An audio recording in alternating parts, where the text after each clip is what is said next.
team to confirm about this. Oh, Okay.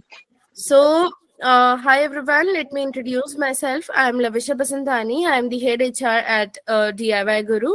I take care of all the trainings and placements at this institute, and we are into the EV and e-mobility training institute, as you all know about DIYguru.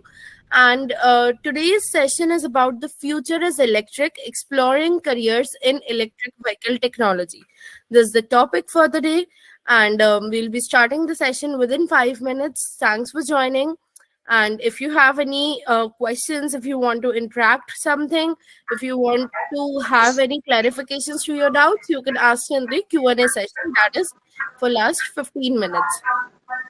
And apart from this, if you want to ask from me anything, you can just drop into the chat box.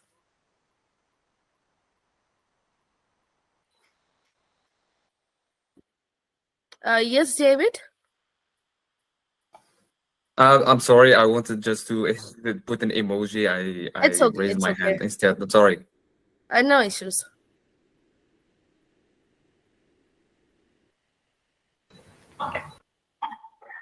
Please tell me that if this is the same what we were asked to join the webinar on retrofitting of four-wheelers. Sorry?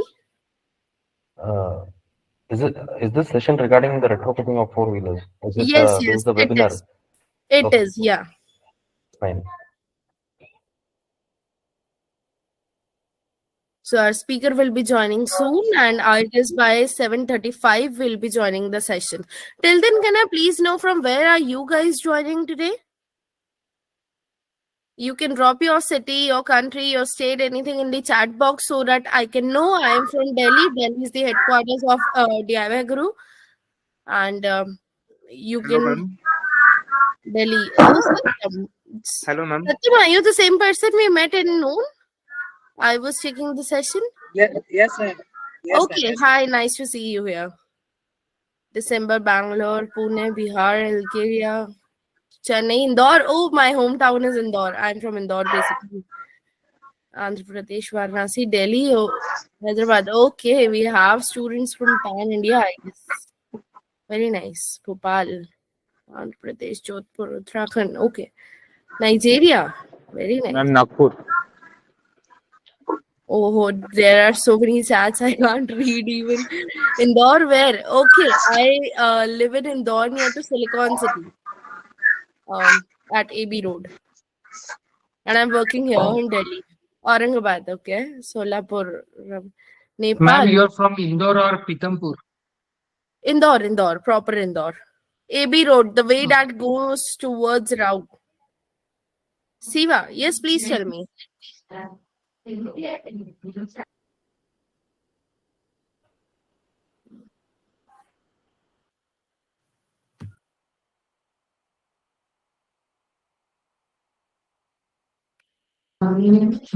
can you tell me about the procedure of placement?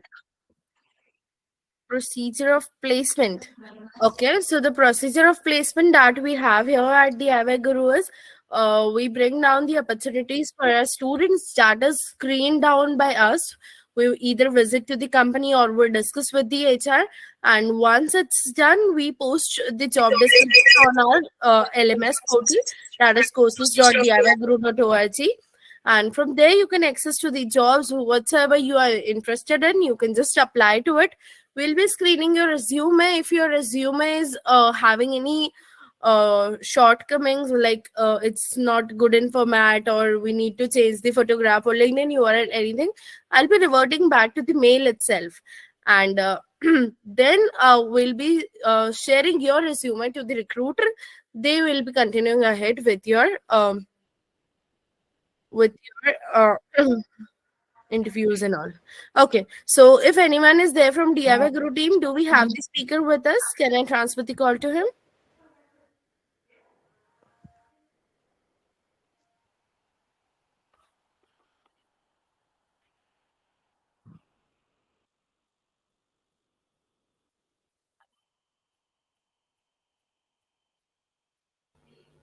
Pradeep, Dinesh, you have a lot of questions. Okay, one by one, you can unmute yourself and you can ask. And if there is something like Q&A, so you can wait for the end for ending this session.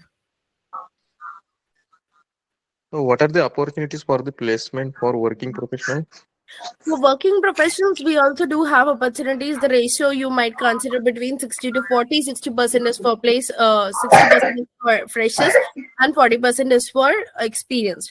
And we do consider the opportunities which will be considering your past automobile experience or your past mechanical experience into this. Okay, so I guess Mr. Jawad Having is the scope here for the with us. electronic Hi, engineer? Lavisha. Hi, how are you? Good evening. Good evening. How are you? I'm fine. Okay, great. So, students, we have Mr. Jawad with us. He'll be continuing up with your session. So, I guess I can hand over this call to you now. Sure. Thank you so much, Lavisha, for the introduction. Hello, everyone. Good evening. Good evening, sir. We will start the session today. Before that, I think, is there more people who are joining? Or is it? We can start. We have 120 plus participants. You may start. Okay, so before I start,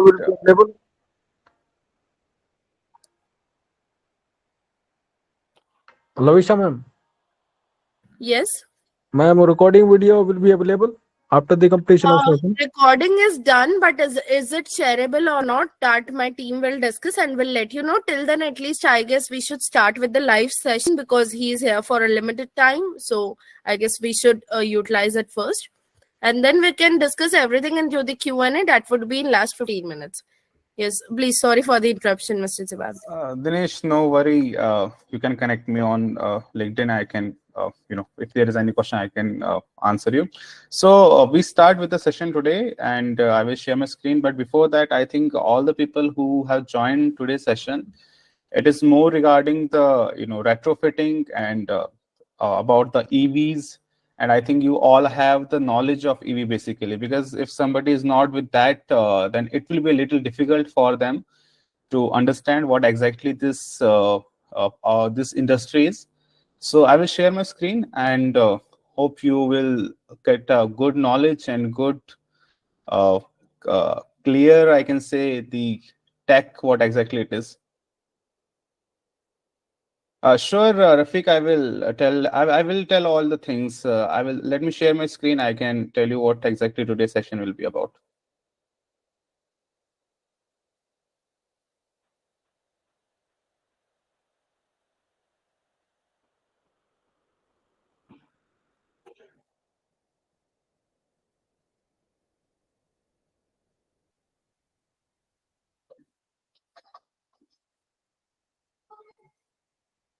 So, Lavisha, is it visible and my audio is audible? Like everybody can hear?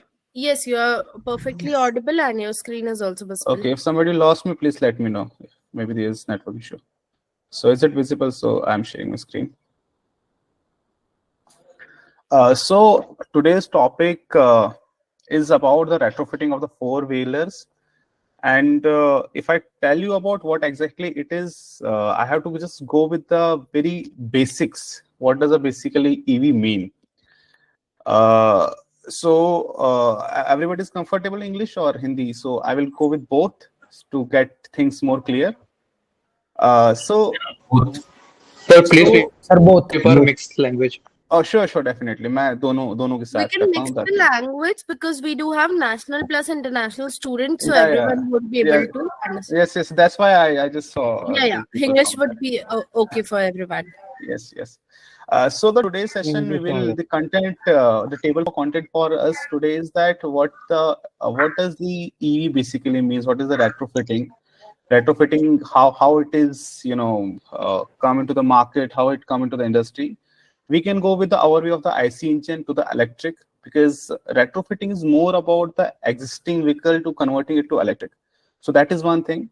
We will go with the technical aspects, because technical aspect means how things has to go with the the motor, controller, everything, how it has to be go with the numerically, the theoretically with the vehicle, because we have the big challenge that is to convert an old petrol, diesel, even CNG car to electric. We'll go with the battery system, and this is the most challenging thing in the whole EV. Either it's a new, it's a retrofitted, it's a bike, two-wheeler. This is the most challenging part, and it's the most expensive part in the whole EV. Then we'll go with the performance and efficiency, how it perform, how the efficiency go, because the vehicle which we have to make, it is more about the performance, because hame gadi banana, it is not something which we can do it, because if you go with the you just open the YouTube and search there the how to make a petrol car to electric, you get a lot of content about this thing, but that we call a jugaad. So we have to go with all the things, how technically all these things work, how the science, how the logics work with this. So we will go with this whole system, and then the safety and regulatory consideration. And this is I can say the most crucial part, because nobody talk about this. Because what we call it कि battery, motor, controller जोड़ना उससे गाड़ी electric होगी, that is not something which we can talk about, because the safety and regulatory is the more important thing right now. Environmental impact, definitely we are talking about the EV, it is having a good environmental impact. We will just go a little more deeper in this. Cost analysis, because if we want to go with this business, this industry as a big scalable industry in the future or even currently, so what the cost analysis is, and then we'll go with the case study, that is our own the tadpole, like how we work on a one product, and that I can say, and after that the question and answer. So I think whole the table of content is clear, but before I start with this introduction and all the other topics, you have been go with about the EV content, what exactly it is. So if I start with this thing, why we convert the IC engine vehicles to electric? This is the more important question currently. And if I talk about what exactly it means, is that every time we talk about the people, or we talk about the people who are talking, who are generally the media and everything, we're talking about the EVs. Tata has made new EV, Tesla has made new, even Honda has made new EV, but we never talk about the old vehicles, because if a person is owning a petrol car, if a person is owning a diesel car, what about that one? We are not talking about. We are talking about the new industry. We are talking about the new tech which is coming to market, but we're not talking about the those vehicles which are already in the market. Delhi के अंदर की अगर बात करें 1 करोड़ से ज्यादा गाड़ियां हैं, तो उन 1 करोड़ गाड़ियों की हम बात ही नहीं करते हैं. That is the one point. And the other thing is the importance of reducing carbon emission, because the vehicle which is currently inside the city, अभी कोरोना में हुआ क्या था कि सारे गाड़ियां जब बंद हो गई थी, तो हमने दिल्ली और बहुत सारी सिटीज के अंदर हमने people start making pictures, and they start uploading on Instagram and Twitter that this is the clear sky, Yamuna saaf ho gayi. So carbon emission is the important part, because it plays a very big role, which will go into the next slide, and there we can see how it impact. So बात करते हैं कि IC engine vehicle को petrol electric में करने की सबसे बड़ी जो हमारे communicate in English, sir. Why you are okay no yeah, we are all from South India. Okay, no issues. So we will just start with that. Why we have to convert the IC engines vehicles to electric power? Why there is a need? Because everything which is in the market, it comes with the need. Because if we are making currently right now a new device, new technology, that it comes with a need, and it comes with always a problem. So yes, it reduces the environmental impact, because if we talk about any vehicle, let's take an example of Swift Desire, it is emitting 3.6 gram of carbon per kilometer. So whenever we drive 1 kilometer of any petrol car with a 1200cc engine, it emits 3.6 gram of carbon. That is one part. And the other part is not only the carbon dioxide which is in the environment. There are the nitrogen oxide and NOx and the other particulate matters which are currently in the whole city. If I talk about especially Delhi, where this is the most most, I can say, the viral city in if whenever the Diwali comes, so we see a lot of news about this city.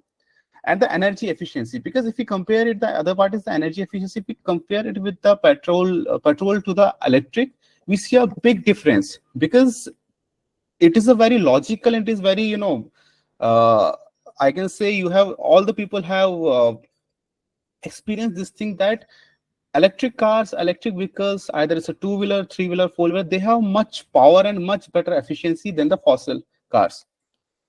And the other is the cost saving. And yes, it is very clear that if we drive a electric car, if we drive any other, you know, vehicle, we make, you know, we save a lot of money, because running of the cost running for a one vehicle for an EV is 1 rupee, even less than 1 rupee per kilometer. So that is the big difference if we talk about with the, you know, conversion of IC engines to electric.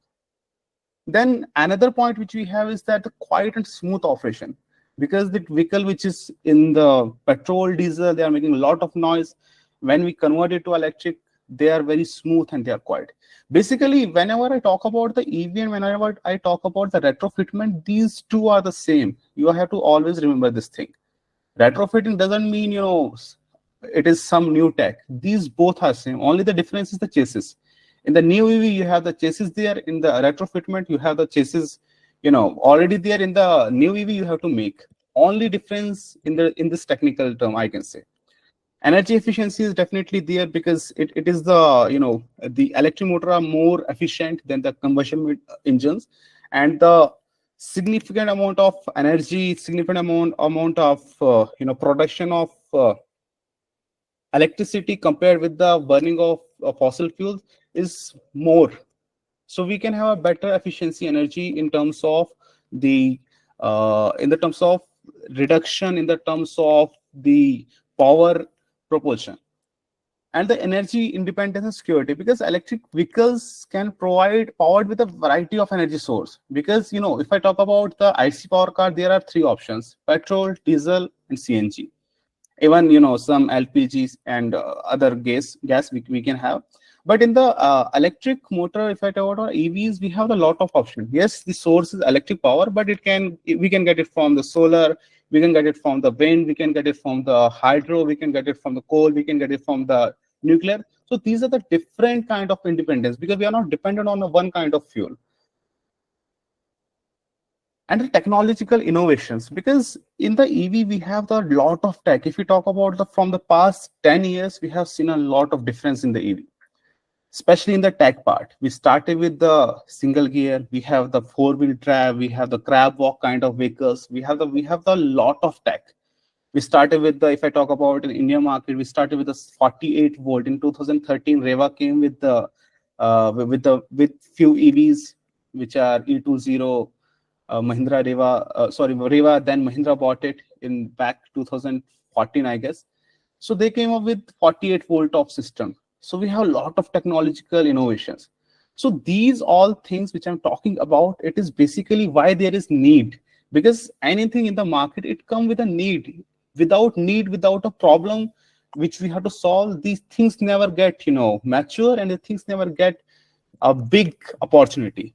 Because from the past 200-300 years, we are burning fuel every day. We have made our planet a very, you know, it is not better for living for humans. So now we talk about the greener energy. We talk about a lot of, you know, carbon credits. We talk about emission reduction of the carbon gases, carbon emissions. So then it is something which we have done it in the past. We are looking for something currently, and these are the solutions which make our whole ecosystem better. So this is some introduction why there is need for this and how we have to solve the problem. Now we come up with the IC engine overview to electric conversion. So basically how IC engine involve, what are the components inside the retrofitted vehicle, and how we can convert it to IC engine to electric. And also we will see what are the benefits of electric vehicles compared to the traditional, as I said in the past slide. So we will just go through these slides and we can know how it works. So now I have to make a electric car. Let's take an example. We have to work on Honda City or any other vehicle. So first of all, what we do, I don't have to open a YouTube and I don't have to go for how to make a Honda City petrol car to electric. No, that is a jugaad. I can say that is a total jugaad solution. That is a jugaad approach. We don't have to go with that. We have to go with the proper approach. So first of all, we will do the assessment and the planning. First of all, we go with the what kind of the specific model we are looking for, how it is feasible. And the live example I can see currently is that we go with this phase where we were converted the Mercedes C-Class to electric. And that is something very challenging because there is no petrol, there is no space for the batteries. And it is very challenging because it's an all sporty vehicle. So that is something, the feasibility, the assessment, we have to go with which kind of specific vehicle model we have to go with, we have to start with. And the other thing, how we work is that the factors, the age, the conditioning, the weight and space availability for the batteries and electric component. These are the approaches basically Tadpole works. This is how Tadpole starts the things and how it go with the proper model and how it works. So when we go with this basic, like what kind of vehicle we have to convert and what kind of, what is the vehicle age, what is the condition, is it trusted, is it, the drivetrain, the tires, everything is okay, is it smooth or not, and is there a space for batteries? That's the most important thing, because we have a big challenge here is that we are working on the retrofitment, and in the retrofitment there is no space easily you will get for the batteries. If you are making a new car, there you can design the space as per your battery size, but here you have to make the design something which we can develop, which we can integrate inside the vehicle. And after that, we have to determine the goals, exactly what we have to do, what we have to make from this. Because we are not talking about a college project. We are not talking about some kind of video which we can upload in the social media. We are talking about a proper business.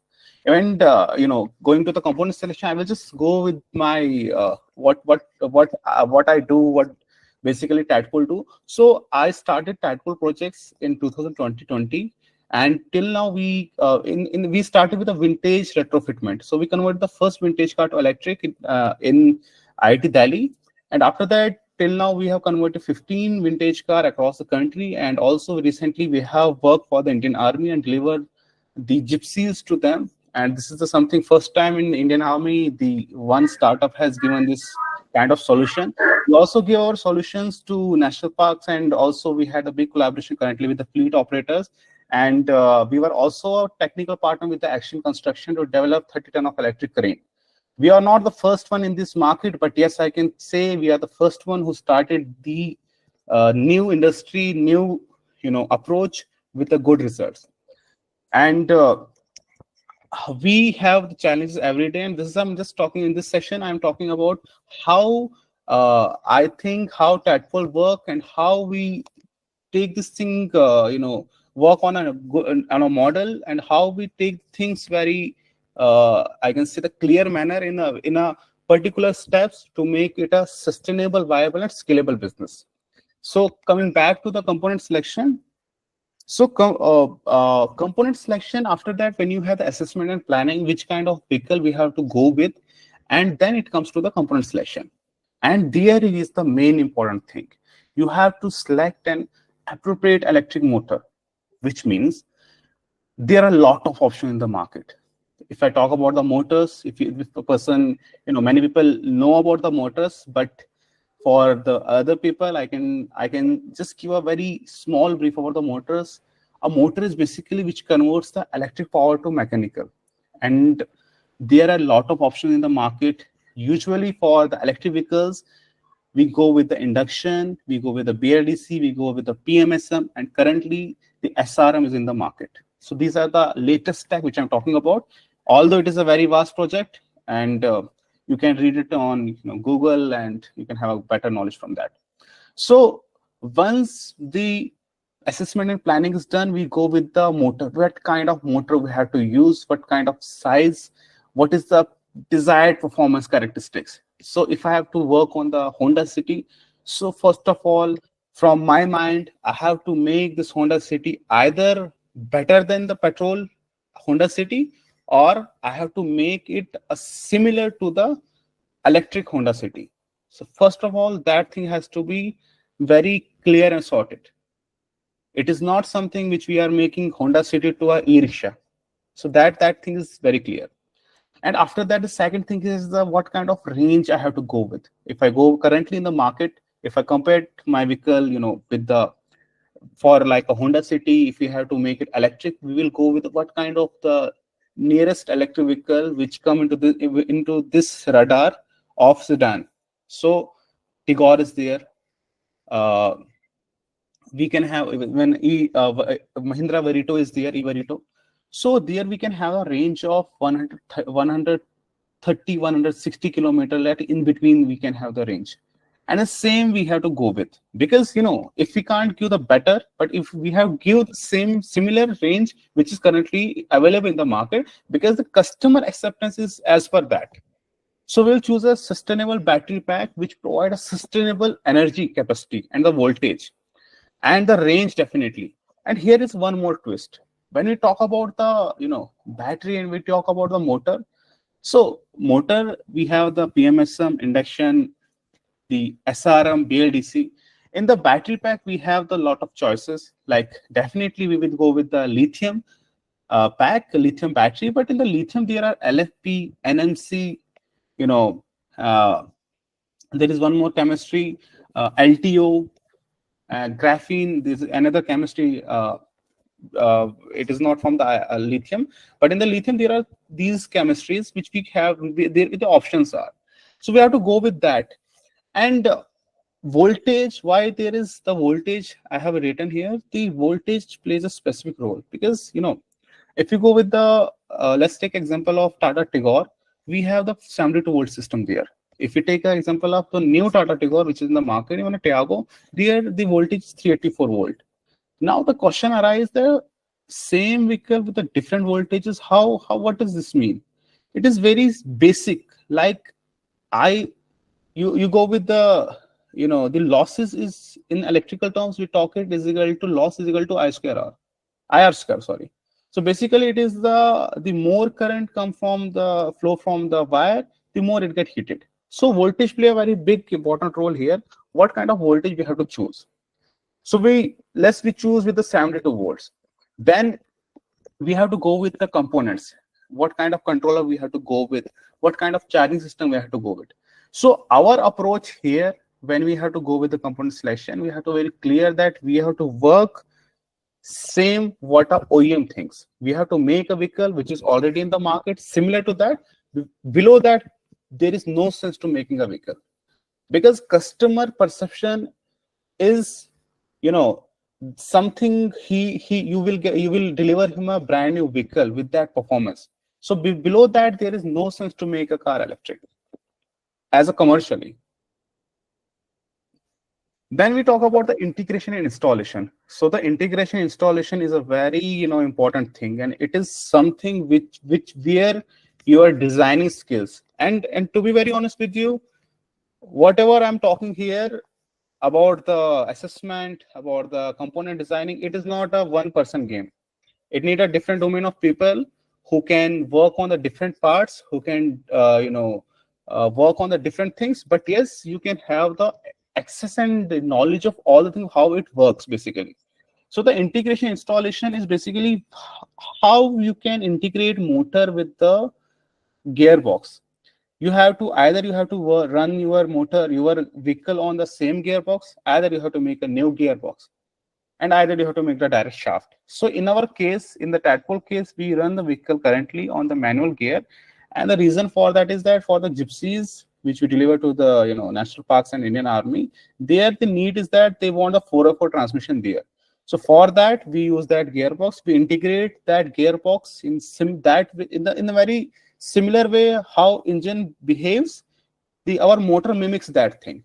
So I can't share the pictures here because it is for the patent. So for that reason, I have not added the design here.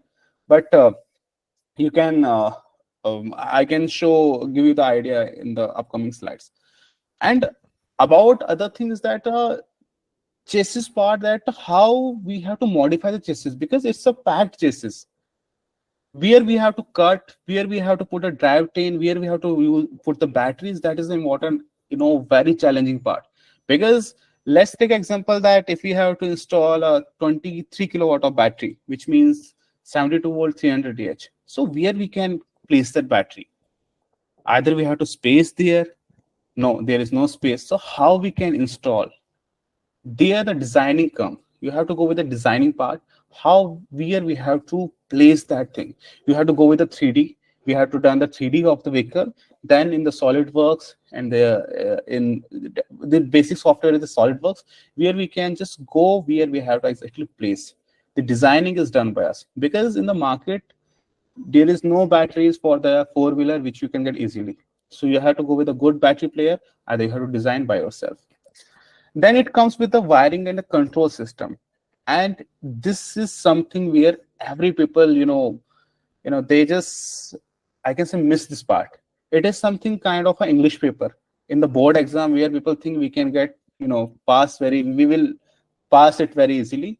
But no, wiring and control system plays also an important role, because if the wiring is not proper, if the wiring is not as per the capacity, it will melt easily. There is a full, I can say 99% chance for a shock, and I am the victim of that shock, because there is one wire from the contractor to the controller. There we use the 16 mm wire, and logically we have to use the 70 mm wire there.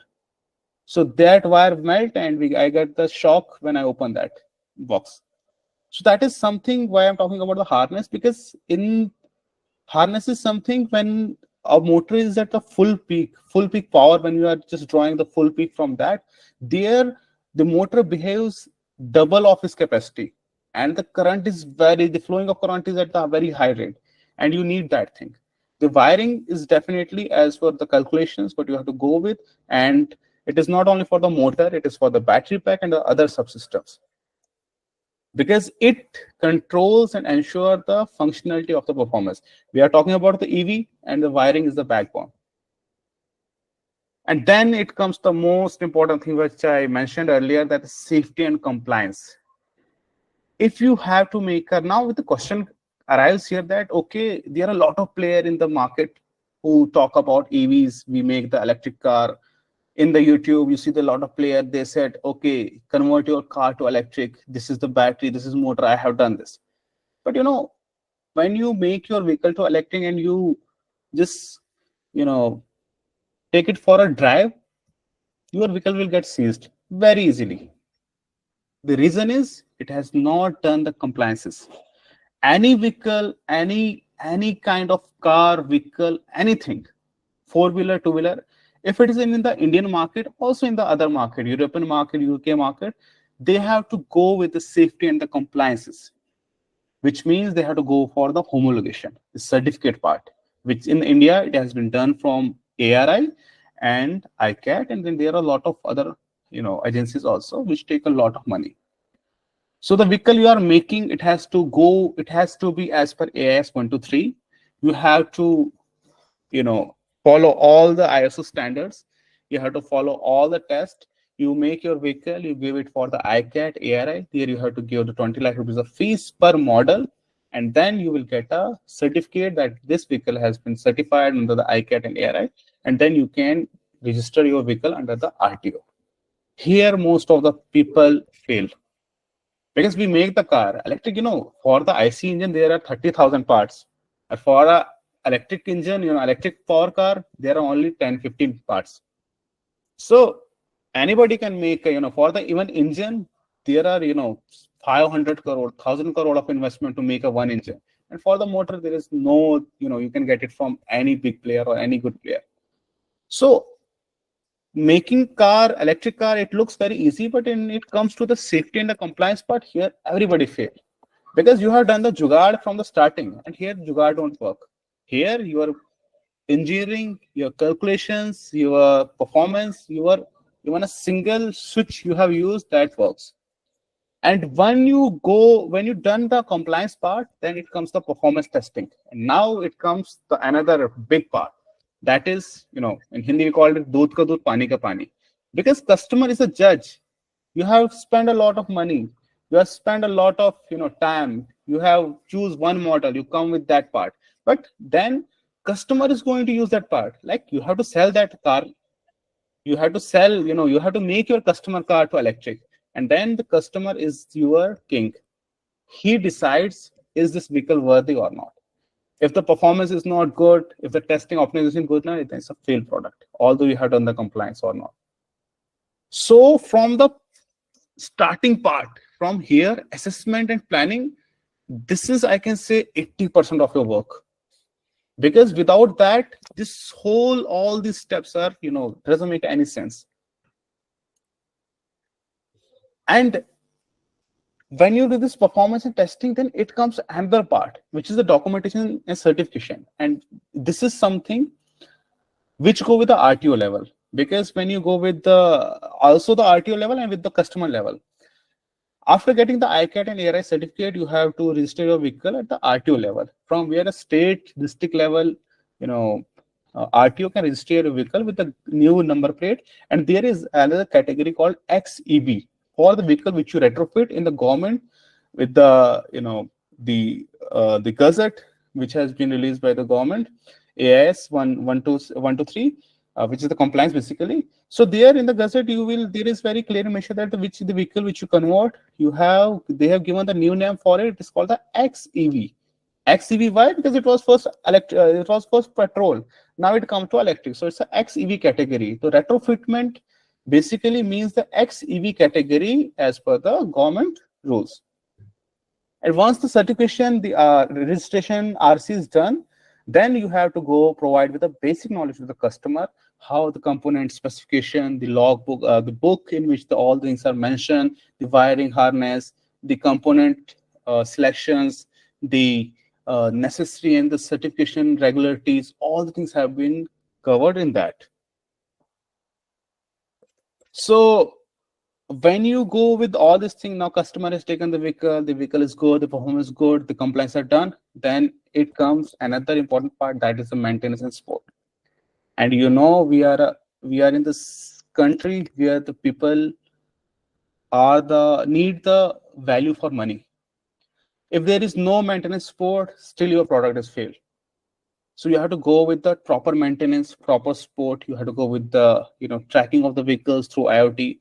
And recently we have worked on our own system. We track the vehicles which are running. We read the pattern. We are working on the few AIs currently in which we can predict the fault. Because running of the vehicle is important. And if your support is good, your maintenance is good, then you have made all that is not Tesla, but you have made a Toyota. And your goal should be very clear that don't repair until it is not broken. This is basically Toyota, I can say the slang, but they always call it that don't repair until it is not broken. So same thing, you have to go with your tech. You have to be very confident what kind of motor I have done. It is as per the logic, it is as per the tech, it is as per the things which I'm talking about. Then the next part, the introduction, the next part come about the compatibility assessment. Basically, when this session, I'm talking about these things very in a more, I can say, deeper way. So here you can see the Gypsy which we have converted. It is a very rough diagram here.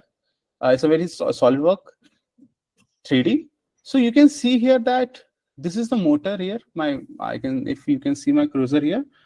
So this is the motor which you have coupled with the gearbox, and this is the a fabricated box in which the control every part is there. And here you can see the battery pack is something which we have placed here. And the people who know about the Gypsy is on the ladder. It's a ladder kind of chassis in which there is only space here, either here or either in the front. So front part we used because the requirement of the client was to make it 4x4 as well. So this vehicle is running on the electric gear and it is running on the 4x4 transmission as well. And the battery we have placed here, we have designed in that way that the weight of the vehicle should be clear, should be balanced, and the height, width, and everything has to be very clear. So in the next slide, I have given about the designing of the battery, which we have done for the Gypsy. So it is mentioned there. So you can just see from this 3D how the things work. It is not something, total jugaad you can do. You can click the picture. You have to go with the proper single detailing of the vehicle. When I talk about the vehicle condition age, the chassis body, it plays a very important role here also. In this thing, if you just take an example that this part, the fender side, the ladder side is not good, then this battery will get damaged very easily, because this battery for the Gypsy weighs 180 kg. Yeah, there is one more thing which I forgot. That is in the AS, you can only add the weight 25% of the vehicle. Like the unladen weight, if it is 1000 kg, the government only permits you to increase the 25% of the weight of that vehicle. So the designing, everything has to be clear as per the rules. And now if I talk about another part, that is the bearing, the tire, the chassis, because making a new EV is easy for me, but if I think to work on an old vehicle, I think it's the most challenging thing in the world, because you don't know about the tires, you don't know about the chassis, because everything has driven for lack of kilometer. So this is the most challenging industry currently, in which we have to go with a good product and good parts. Here I can give one of my experience, that when we deliver one vehicle to in a park, there we see that we tested the vehicle here, and there after some time, around 15-20 days, the vehicle is not running. The person who was driving the vehicle, he said that whenever I'm driving the vehicle, it gets turned off very easily. Like it is getting the battery is getting disconnected whenever I press the pedal.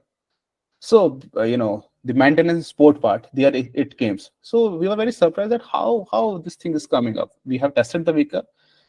Then from here we can't say anything, because that time we have not developed any IoT, any telematics from where we can track the data. And we went to that place, and when I drive the vehicle, whenever I press the pedal, it start taking a little acceleration, and it get disconnected. And when I connected our whole system with the through CAN, where we can get the data, so everything was okay. There is no, I can say, nothing where I can suspect.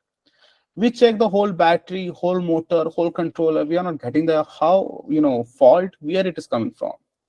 And when I just go with the very basic. Okay, let's take this vehicle from the starting. How we make. We check the gearbox. We lift the vehicle first. We check the gearbox in the neutral. It is running fine. We check the transmission. It is running fine. Then I called my one engineer. I told him that, okay, take this vehicle on the jack and run its tire for at least 40 minutes. So when it start running, there we see there is a lag in the tire between, from for left side. And the RPM is not matching the tire which is for the right side. And here I get I suspect that there is something in the tire. So when we open the tire, we see the bearing was totally faulted. So the bearing was jammed, the tire was jammed, and it is why the motor was disconnecting again and again. Because I have set all the, I have limit the currents, all the peak current, peak power in such a way that whenever there is so much load, the motor will automatically get disconnected. So there you find the fault in the bearing. So that's why this thing very is important for us, that the vehicle condition, the chassis and the drivetrain components, it is very important for us, because we're working on an old car which have been driven for lack of kilometer. And the space, it is definitely the battery we have to keep, because there is no space. And in the Gypsy we have not, there is, I can say, not even a 1 inch for us where we can increase our battery. So that is the thresh where we have make our batteries bigger in the size and bigger in the capacity. So that is the important thing also. Another thing here, is the weight distribution and balance. Because if your whole system is at the back, the battery is, at the corner, and from the front side, the components are not that heavier, then there is the hammer effect in the vehicle. You can see the hammer effect whenever the, especially in the seesaw-like kind of thing, when we drive the vehicle, there will be the hammer effect. And it is because of the battery pack. Because I told you the battery pack weighs around 180 kg. So that is not a joke. It's a very heavy. And it's the same for that capacity is the same for everybody.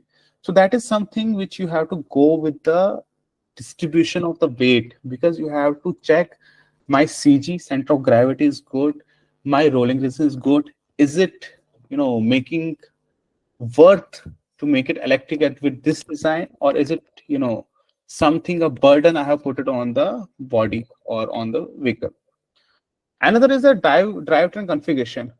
I told you earlier that how you have to connect the motor with the drive wheel. Either it's a front drive, it's a rear drive. You have to, if you want to use your gearbox, you have to go with that coupling, where we call the flange coupling. But you have to design that part. You have to just mimic how motor behaves. It is something, I can say, the trick which we have, which I know. Just replace the motor in the similar way as your engine behaves. And another thing is that the layout of your electric motor, design everything, how it works, how it will get coupled, the clutch is there. If you want to use the drive for the single gear system in that, make it a full automatic, you can do that as well. But I told you, it totally depends on the client and the type of the vehicle you are working on. Now, there is one more thing in that vehicle when we, the experience I'm sharing is that when we check the tire of the vehicle, we find that the bearing is totally damaged. But there is one more important thing which I noticed during the data which I was tracking, that the temperature of the motor goes above the 100, and the controller temperature goes to 60 degrees Celsius, which means this vehicle is getting heated. That time we have not done any cooling system in the controller part, because we were working on a very basic. We just think, okay, it can run, but that in it was basically a hotter city, so the temperature is very hot. And then we find that, okay, what is happening there is that when we are driving the vehicle in the first 40 kilometers, it is running very fine, but after that the whole performance efficiency is down, because the controller is making its efficiency down because of the temperature. So temperature plays very important role. So you have to go with the cooling system. We develop our one system, we install the cooling pad there in the controller and the motor. From there, the controller temperature, like especially in Delhi, there was 36 degree outside, and our our whole EV powertrain system temperature was 28 degrees Celsius at that time. So that means it works and it gives a better performance to the vehicle. So that is something which we have to work on, the cooling and ventilation, because it's a very important thing. It is not something engine which requires 600 degrees Celsius of temperature. No, the cooler and more ventilated your EV powertrain system is, the more efficiency and more performance you will get. So that is the learning which we get from from our basically faults which we done in our past, but that gives us a good result. And I'm sharing my experience with you so that you can also go with these things in the similar way while designing a vehicle. And the fuse system, connector system, it plays also, I can say, very tricky role here, because generally when we go with any controller or any motor, the connectors are basically from the vendor side, from like if you are taking a Kirloskar motor, if you are taking any motor in the market which is meant for the EV, even for any control like Curtis, the Zappi, any controller. So the connectors are basically from the vendor side, and we never check them and we just use them. But the connector plays also an important role here. It is the same case which I, another experience. There is one vintage car which we have given in another city. So there the vehicle is not, getting started. So when I visited the site personally, there I find that the connector is broken. And why it is broken? Because it is not of the automotive grade. So connector and fuse plays very important role here. The wiring, obviously it plays, but these small things, because for that one connector which cost only 5 rupees, I have to spend a 50,000 for my flights, like spending hotel, flight, 2-3 days stay. So that cost very big for me. So there is another learning which I got from the real experience, that connectors you have to go with the automotive grade. Either your vendor is providing, but you have to check it is worth it or not. And when you are talking about the upgradation modification for the higher voltage, higher current, you need the another components. Look, DC direct current, AC alternative current.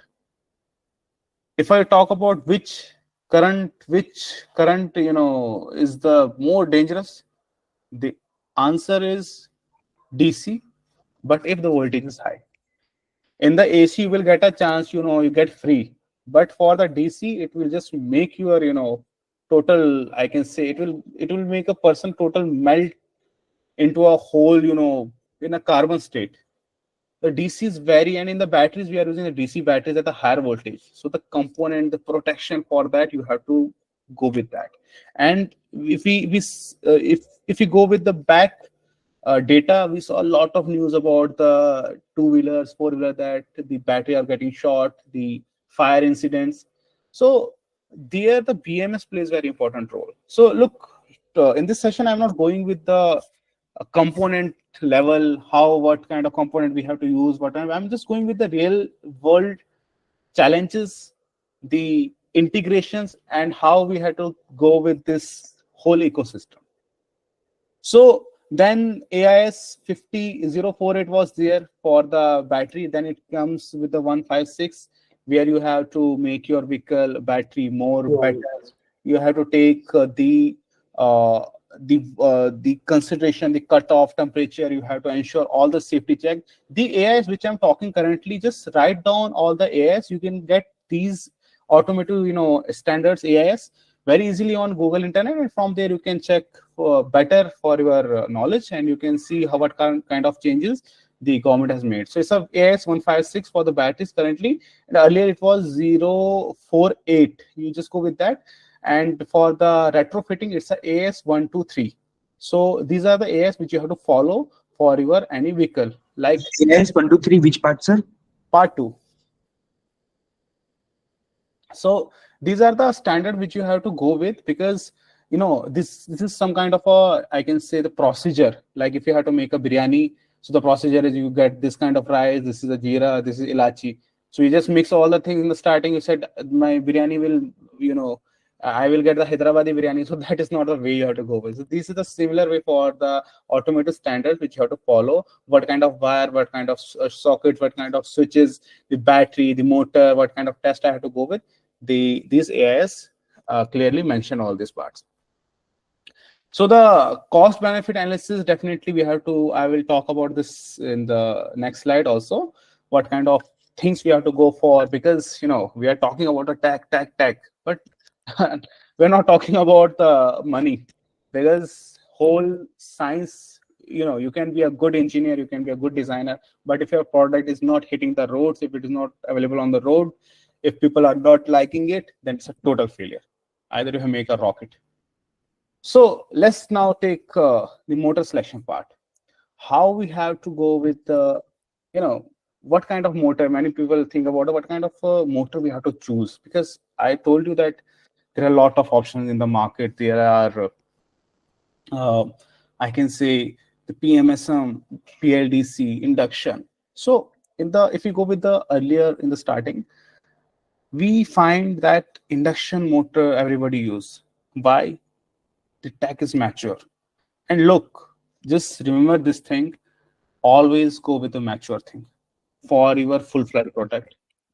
If somebody is doing R&D, if somebody is saying, I'm making this motor, even That motor is, available in the market, and he is saying that I'm making this motor. Don't take it. Either you will have not tested, either the person is not available in the market, either his service support, either his, product quality and life cycle is good. Never go for that. So in the starting, even currently, many people go with the induction motor because the performance, it is a rugged motor. There are no magnets inside, and it is something which people want because it is a mature tech basically. But then we talk about the PMSM, in which the magnets are there. And the difference between the induction and PMSM, if I talk about in the terms of EVs, for the PMSM, why we choose the PMSM? First is that it is having a better torque. PMSM motors are having a better torque than the induction. Another is that it is having a better efficiency.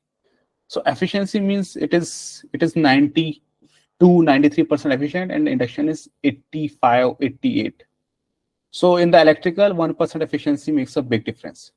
And the another part is that the efficiency I talk about, the torque I talk about, the controllability. PMSM motor we can control very easily. For the induction, it is difficult. And the twist here is that the controller for the PMSM is cheaper, and the controller for the induction is costlier.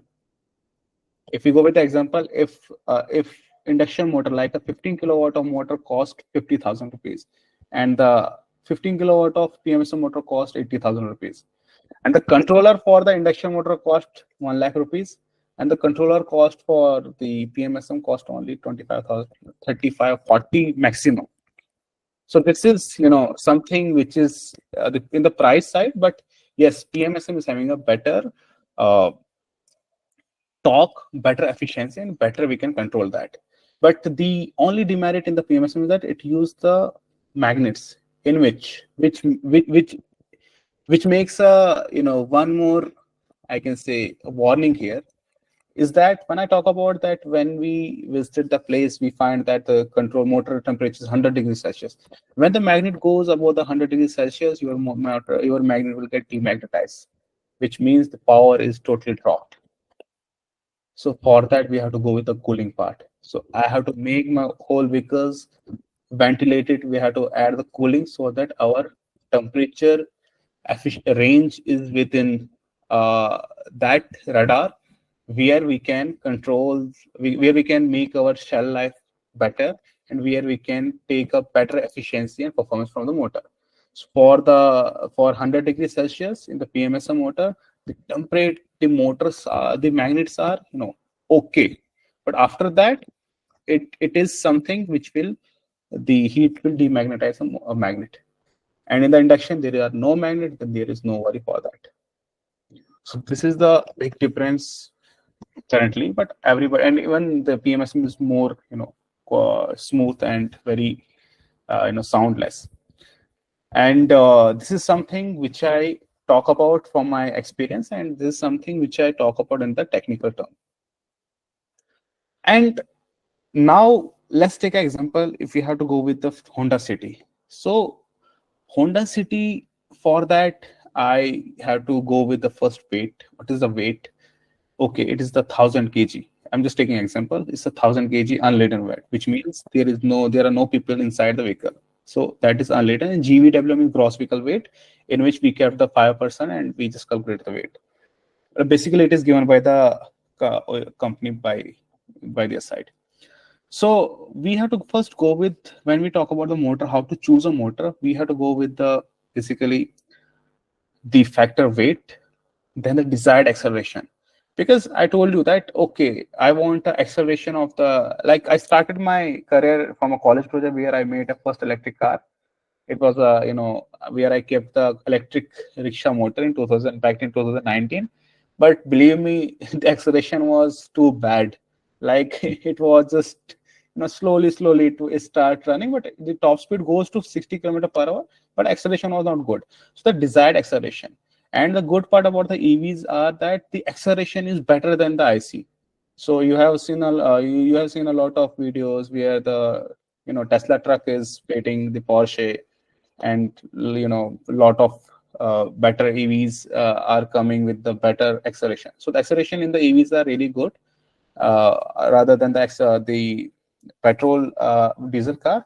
So you have to go with the desired acceleration. So 0 to 100 or 0 to 60, basically we talk about, I need it in 8 seconds. So that you have in your mind.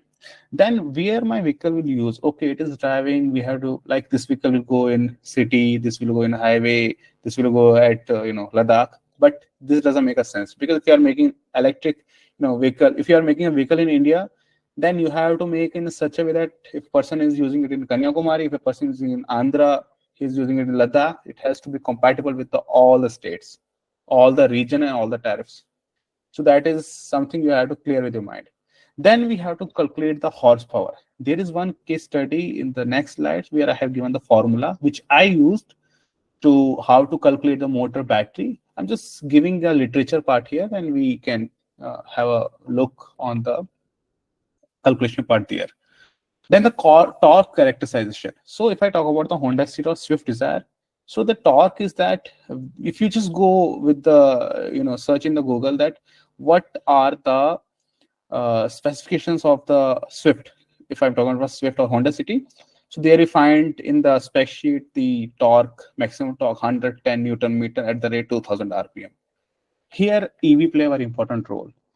If we are using a 15 kilowatt of motor with 110 kilowatt of torque, but the acceleration is not at the 2000 RPM, here the EV win, because we can get that torque in the starting RPM. And that's why we have the acceleration really good, and we have very good torque. We have good power starting. For the PMSM, yes, induction is also there, but PMSM wins here.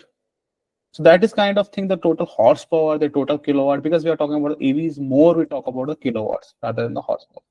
The desired performance which we talk about. Then we talk about the torque characteristics, what kind of torque we are looking for. First of all, we have to remember we are retrofitting a EV, which means we have to make this vehicle better than the petrol car. We are retrofitting a petrol car, we are retrofitting a petrol car or diesel car, an IC car to EV. So the vehicle was in the, if it is in the petrol, we have to make it in electric with a better power. Like the Swift or the Honda City, we have to make better than the Honda City with the performance range. So that is clear. The torque characteristic, the factors, the towing capacity, all we have to calculate in the starting. And yes, there is one more point. I will just ask this point at the end because I want to know from you in the question answer round. So basically, you know about this part or not.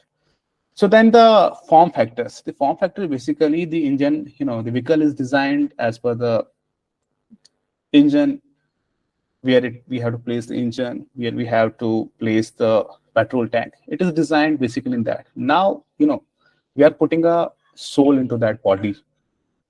Like it is basically a transplant of heart, kidney, liver in a old body.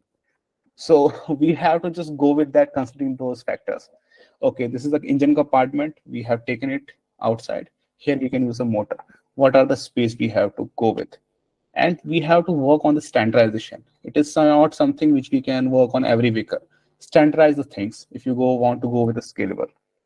Then the motor form factor, the dimensions, land breadth. Okay, this is space. This is where the ventilation coming. There are a lot of challenges you have if you go with the designing part. Because placing the motor, everything, if you have to go it for a short run, you can do anything. But if you have to make it as a OEM, if you are thinking like a Mercedes, you are thinking like a Hyundai, you are thinking like a Tesla, you have to consider all the factors. Then you have to choose a motor with a good torque, which can handle the flange coupling, the gearbox. You have to consider all the things. What torque it is, the ANSYS, in this ANSYS you have to do the load part, how much of load it can bear, what is the gear ratio I have to go with. So that is something which is a very vast subject, and I'm currently pursuing my master's research from IIT Delhi in this subject also, like in this particular subject, because this is a very big subject. This is something which I can say in this webinar, but this is something the highlight kind of thing which I can talk about. So you have to go with the all characteristics. Then when we talk about the motor type, I told you the motor by induction, by PMSM, but there is also the I can say the efficiency part, because when we are talking about the induction, PMSM and SRM, then we have to go with the efficiency, because our motor should be not like in that manner that, okay, this is consuming a 200 ampere of current in, when we are accelerating it. So that doesn't make a sense. So we have to consider that part also. Although it is good, it is powerful, but it has to consume less, energy. It should be kind of a splendor where we have to just keep the petrol 1 liter and it has to go for 70 kilometers. So that thing you have to also consider. What kind of motor, like, it is a very simple thing. We have to give the money. We have, like, it is something kind of thing I can say, value for the money, but here we can say it's a value for the technology. I can say the technology which we are adding, it has to make the value there, because a good efficiency, good range, good power density, it has to make the whole performance good. Like if you are using 20 kilowatt of pack, 23 kilowatt of pack, it has to run for under 30 kilometer, but it is running only for 80 kilometer, which means your acceleration is really good, but which means it is not, touching the thresh. It is not something which is in the market, which is coming with which is in the market available, although you have made your vehicle very fast. So the vehicle usage and the vehicle where it has to go in the Indian cities, it has to very clear. So the efficiency and the consumption you have to consider. The motor has to powerful, but it has not to consume a lot of current. So that kind of thing you have to go with. Now the most expensive part is the battery system, and 80% of the cost is your battery. In our vehicle, I can say if we are selling our vehicle at 10 lakh rupees, 7 lakh rupees is only for the batteries. And batteries are the very important thing. So when we talk about the motor, okay, 15 kilowatt of motor, 20 kilowatt of motor we are using. This is the power efficiency. This is the torque. Okay, this is really good power. Now you have to, okay, you have set the engine, but now the question comes, what kind of fuel you have to provide? Because fuel is the something like you have a V8 engine, V6 engine, but you are putting a kerosene in that, it will never run, start. And if it is a petrol car, you are giving a diesel, fuel, it will never get started. So the fuel is something which is a crucial part in the EV, because what kind of battery you are using. If you are using, let's say, in the Reva, basically in 2013, we are having few Revas in our yard. So I see there the people, that company use lead acid batteries. But if you are using a lead acid battery, though, how you can get a 3C, 2C discharge there? So that thing you have to clear with that. What kind of fuel you are using? And yes, in the market there are only, currently the fuel here there is the lithium ion. But in the lithium ion there are a lot of chemistries. So for Tesla, for any company, good company, they are going with the LFP, and same we are using also the LFP, lithium iron phosphate. So in the battery also, it is very big subject, because battery is something which you have to study from a chemistry level, but here you are not doing some, a PhD or any masters. You have to go with the market. So I'm just telling you about what the market, how we have to go with the market selection. So the if we go with the motor, it's at 15 kilowatt. So now the condition for our vehicle is that we have to run this vehicle for 150 kilometers. So when we choose the battery, there are calculations in the next slide, after few slides. So we have to go with what kind of power we have to use. If we are using the LFP or we are using good PMS, we have done the good designing part. Here it comes that when I am pressing my pedal, the 15 kilowatt motor behaves, goes with the peak and gives me 30 kilowatt of power for a few seconds, which means my battery is able to provide a double of its capacity. If it is a 23 kilowatt of battery, it has to give 50 kilowatt of power for a few seconds, or 30 kilowatt to meet that motor. So the fuel is very important, what kind of fuel you're using. And the designing of the battery is a very important, crucial thing. So in our vehicle, when we press the pedal, 15 kilowatt motor we are using, when we are pressing the pedal, here, logically it has to, it depends on the load. If there is a slope, if there people are inside, so the load on the battery is basically 10 kilowatt, 12 kilowatt, 18 kilowatt, 3 kilowatt. It varies. So in that way we get the range. But in the starting, if I'm giving an acceleration, the load goes up to 27 kilowatt, which means the 400 ampere of current is drawing from my battery, but my battery is only the 300 ampere. So the lithium here plays a very important role, because we can have a 2C rate. The C rate is basically, if it is 100 ampere of current, we can assume, if it is 1C or 2C, we can take out a double of its current from its the output. So on that part, we feel if it is a 300 ampere of current, we can draw 600 ampere at a 1 or 2C. So this is something which we have to go with the fuel, with the battery, and then we have to calculate the energy consumption. Because if my vehicle is consuming a lot of current, then there is also no sense, because either my motor is not behaving in a same way what it has to behave, because the architecture, the designing part, but it is not behaving, then it is totally, something is missing, because either it's from the battery side or either it's from the motor side. And then you have to consider the efficiency losses also, because you have to just, it's a logical and it's a very technical thing. You have to keep in mind that every battery, lithium battery, it has a 20% of the DOD, which means if I say, sir, this is a 10 kilowatt of battery, in actual it is only 8 kilowatt of battery, because the 20% of the DOD is there. The 20% DOD, it is basically the graph from 3.2 to 2.5. When we go down, when we degrade, when we discharge the cell, in the 2.7, it drops suddenly, like in that chart. It's basically behavior of the lithium cell, the lithium chemistry basically. It is not stable at the end point. So we take a 20% DOD always. So whatever you are having, if somebody is saying that this is 3 kilowatt of pack, calculate the 20% DOD there. It is not the same 20% you are getting there. It is the DOD we have to calculate, the deep discharge basically. So when you calculate the battery capacity, you have to add the safety margin also. Now here's the one question also, one tricky thing also. If let's take example, my battery needs, my vehicle needs for 100 kilometer range, it needs 10 kilowatt of battery. Okay, I calculated, from my mathematical calculation, I said I need 10 kilowatt of motor, but I will never use the 10 kilowatt of battery. Sorry, 10 kilowatt battery. I will never use the 10 kilowatt of battery. Why?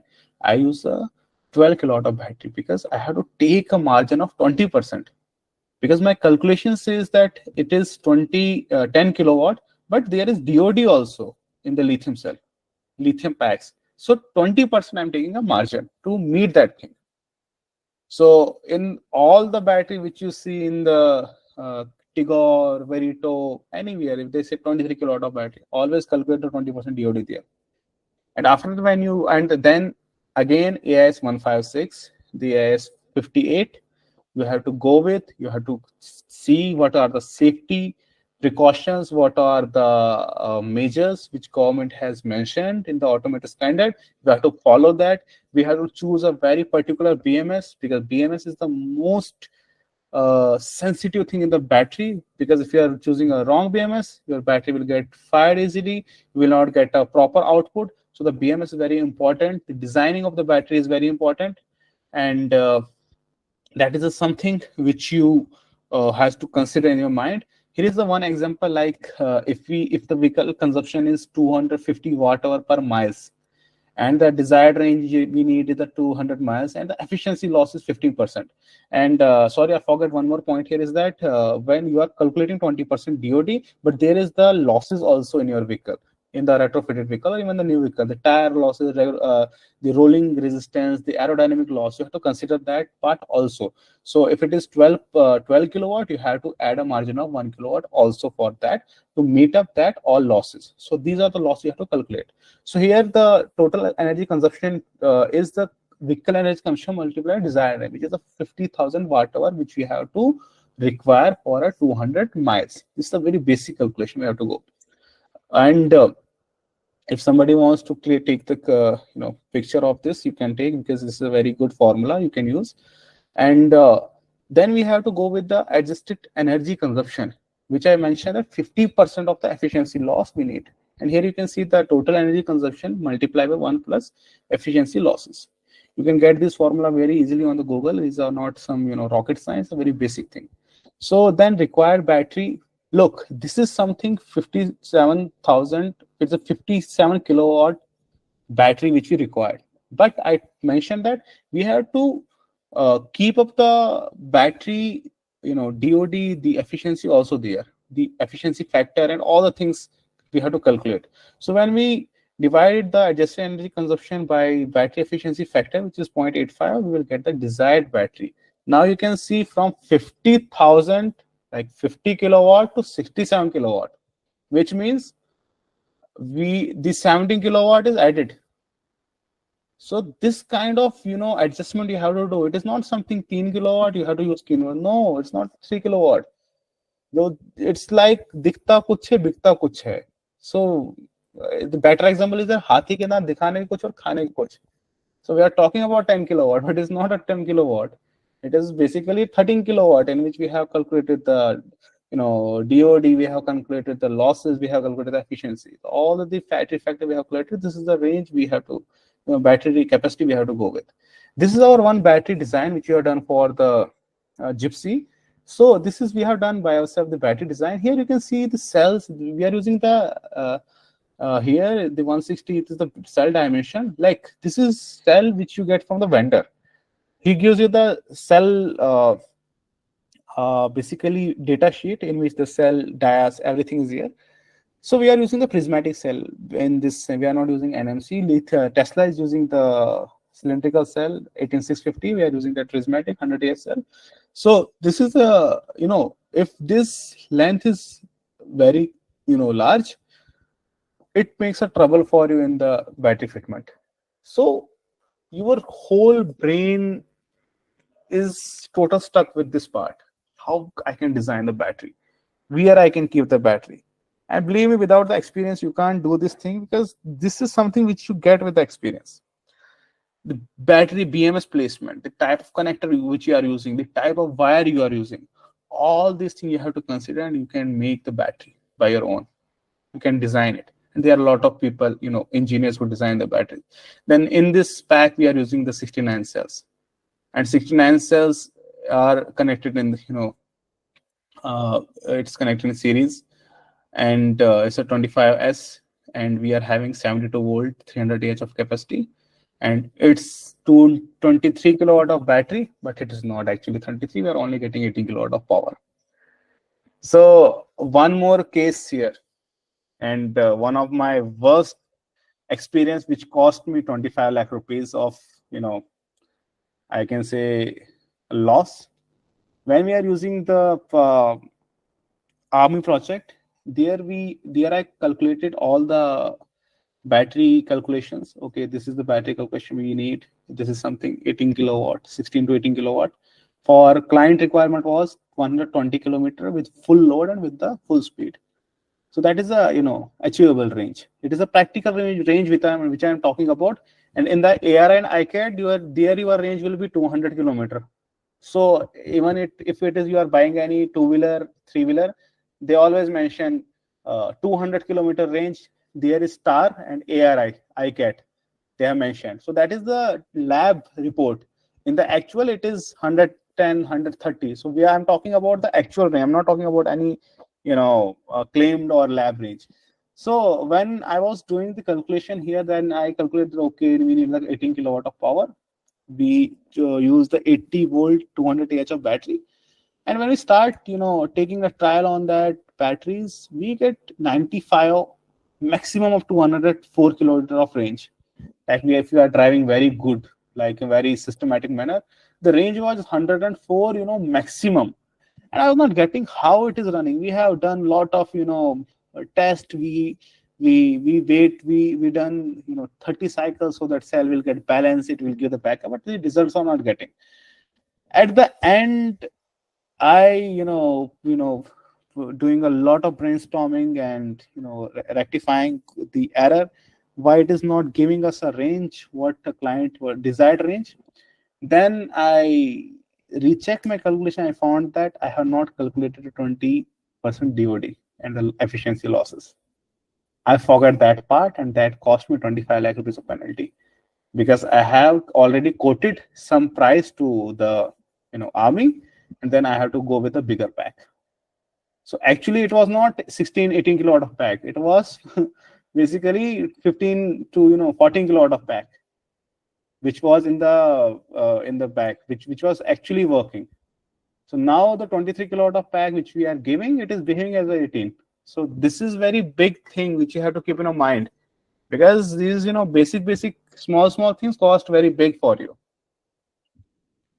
So charging infrastructure. So we talk about the motor, we talk about the batteries. Now we talk about the charging, and this is the subject which you know very better. The home charger is there, the DC charger are there. Home charger is something which you can charge your vehicle from home with 220 volt. It goes maximum up to 3 kilowatt, because our meter is having only 3 kilowatt of 3.2 kilowatt of capacity. So that is the home charger which you have to give. We provide the home charger with our vehicles, where they can charge their vehicles easily from their home switch. And another is the fast public charger. There you have the charger from 19 kilowatt, 15 kilowatt easily. And you charge your vehicle from the fast charger. And fast charging is not recommended even by the OEMs, because when you do the fast charging, the cell get heated, and heat makes the chemistry of the lithium very, I can say, it decreases the life of the cell basically in a short way. So the fast charger is not recommended unless and until you are in a for a tour or not in the city. So avoid that. So public fast charger, DC fast charger, there are a lot of protocols which you have to follow. The CCS, the CCS type 2, which are the European, Chinese, which is in the market. So these are the few picture of the home charger and the fast chargers which we provide. And also there is one more formula which you have to go with. Everybody note this thing. It's a very basic formula. Like if my battery is 10 kilowatt, and a company has given me 2 kilowatt of charger, so I have to charge it home charger basically. So if somebody say how much time it will take, just divide 10 by 2. It's a 5, which means 5 hours it will get full charge. It's a very basic formula. Everybody calculate. It is a better for your information. And the other is that if I'm getting if I have to charge my battery from public charger, the charger is 5 kilowatt. So how much time my scooty or my three-wheeler will take, the vehicle will take? So 5 is 10 divided by 5. It's a 2. In 2 hours, my vehicle will get charged. It's a very basic formula. Now the important thing is that cost analysis. You have done a lot of R&D. You have done a lot of brainstorming. You have made the vehicle. If you are in a company, if you are in a good company, you have done a lot of even either it's your own startup, you have done a lot of things. But the part is that cost analysis. Let's take an example. You have made a vehicle and that cost 15-20 lakh rupees. Why not buy a Tata Nexon or any new vehicle? Why have to convert my old vehicle to electric? So that is a big challenge for this industry. Customer is a very price sensitive. He will not spend because he is having a lot of option in the market what you are costing him. So if for the Gypsy, I'm taking example, like for me, they told me how much Gypsy cost. It cost 8 lakh almost. What are the specs you are giving? We are giving a specs which is similar to the Tata Tigor. So how much Tata Tigor cost? It costs around 14 lakh rupees. And how much your vehicle cost? So if let's take example, if it cost, or not example, it cost around 7 lakh rupees. So okay, like it is the half of the price you are giving. Okay, good. But now if I have to give this cost analysis to my customer, this is the gypsy basic. Like I have to, tell him, understand him, what are the benefits you will get to when you make your car to electric. The mileage, this is basically for the Maruti Eco. One of my client is asking for that, so I have made for that.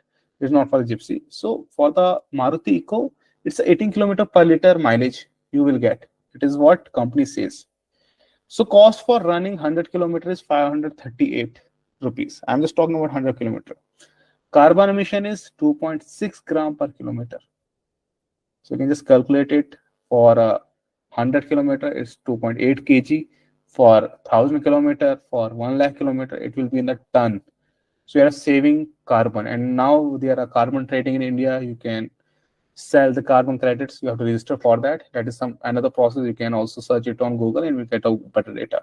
So maintenance cost for 100 kilometers is 30 rupees. It's like a 20 rupees. So fuel consumption, if I talk about 100 kilometer every day for 1 month, it's a 166 liter. So cost for petrol for 1 month, 100 kilometer per day.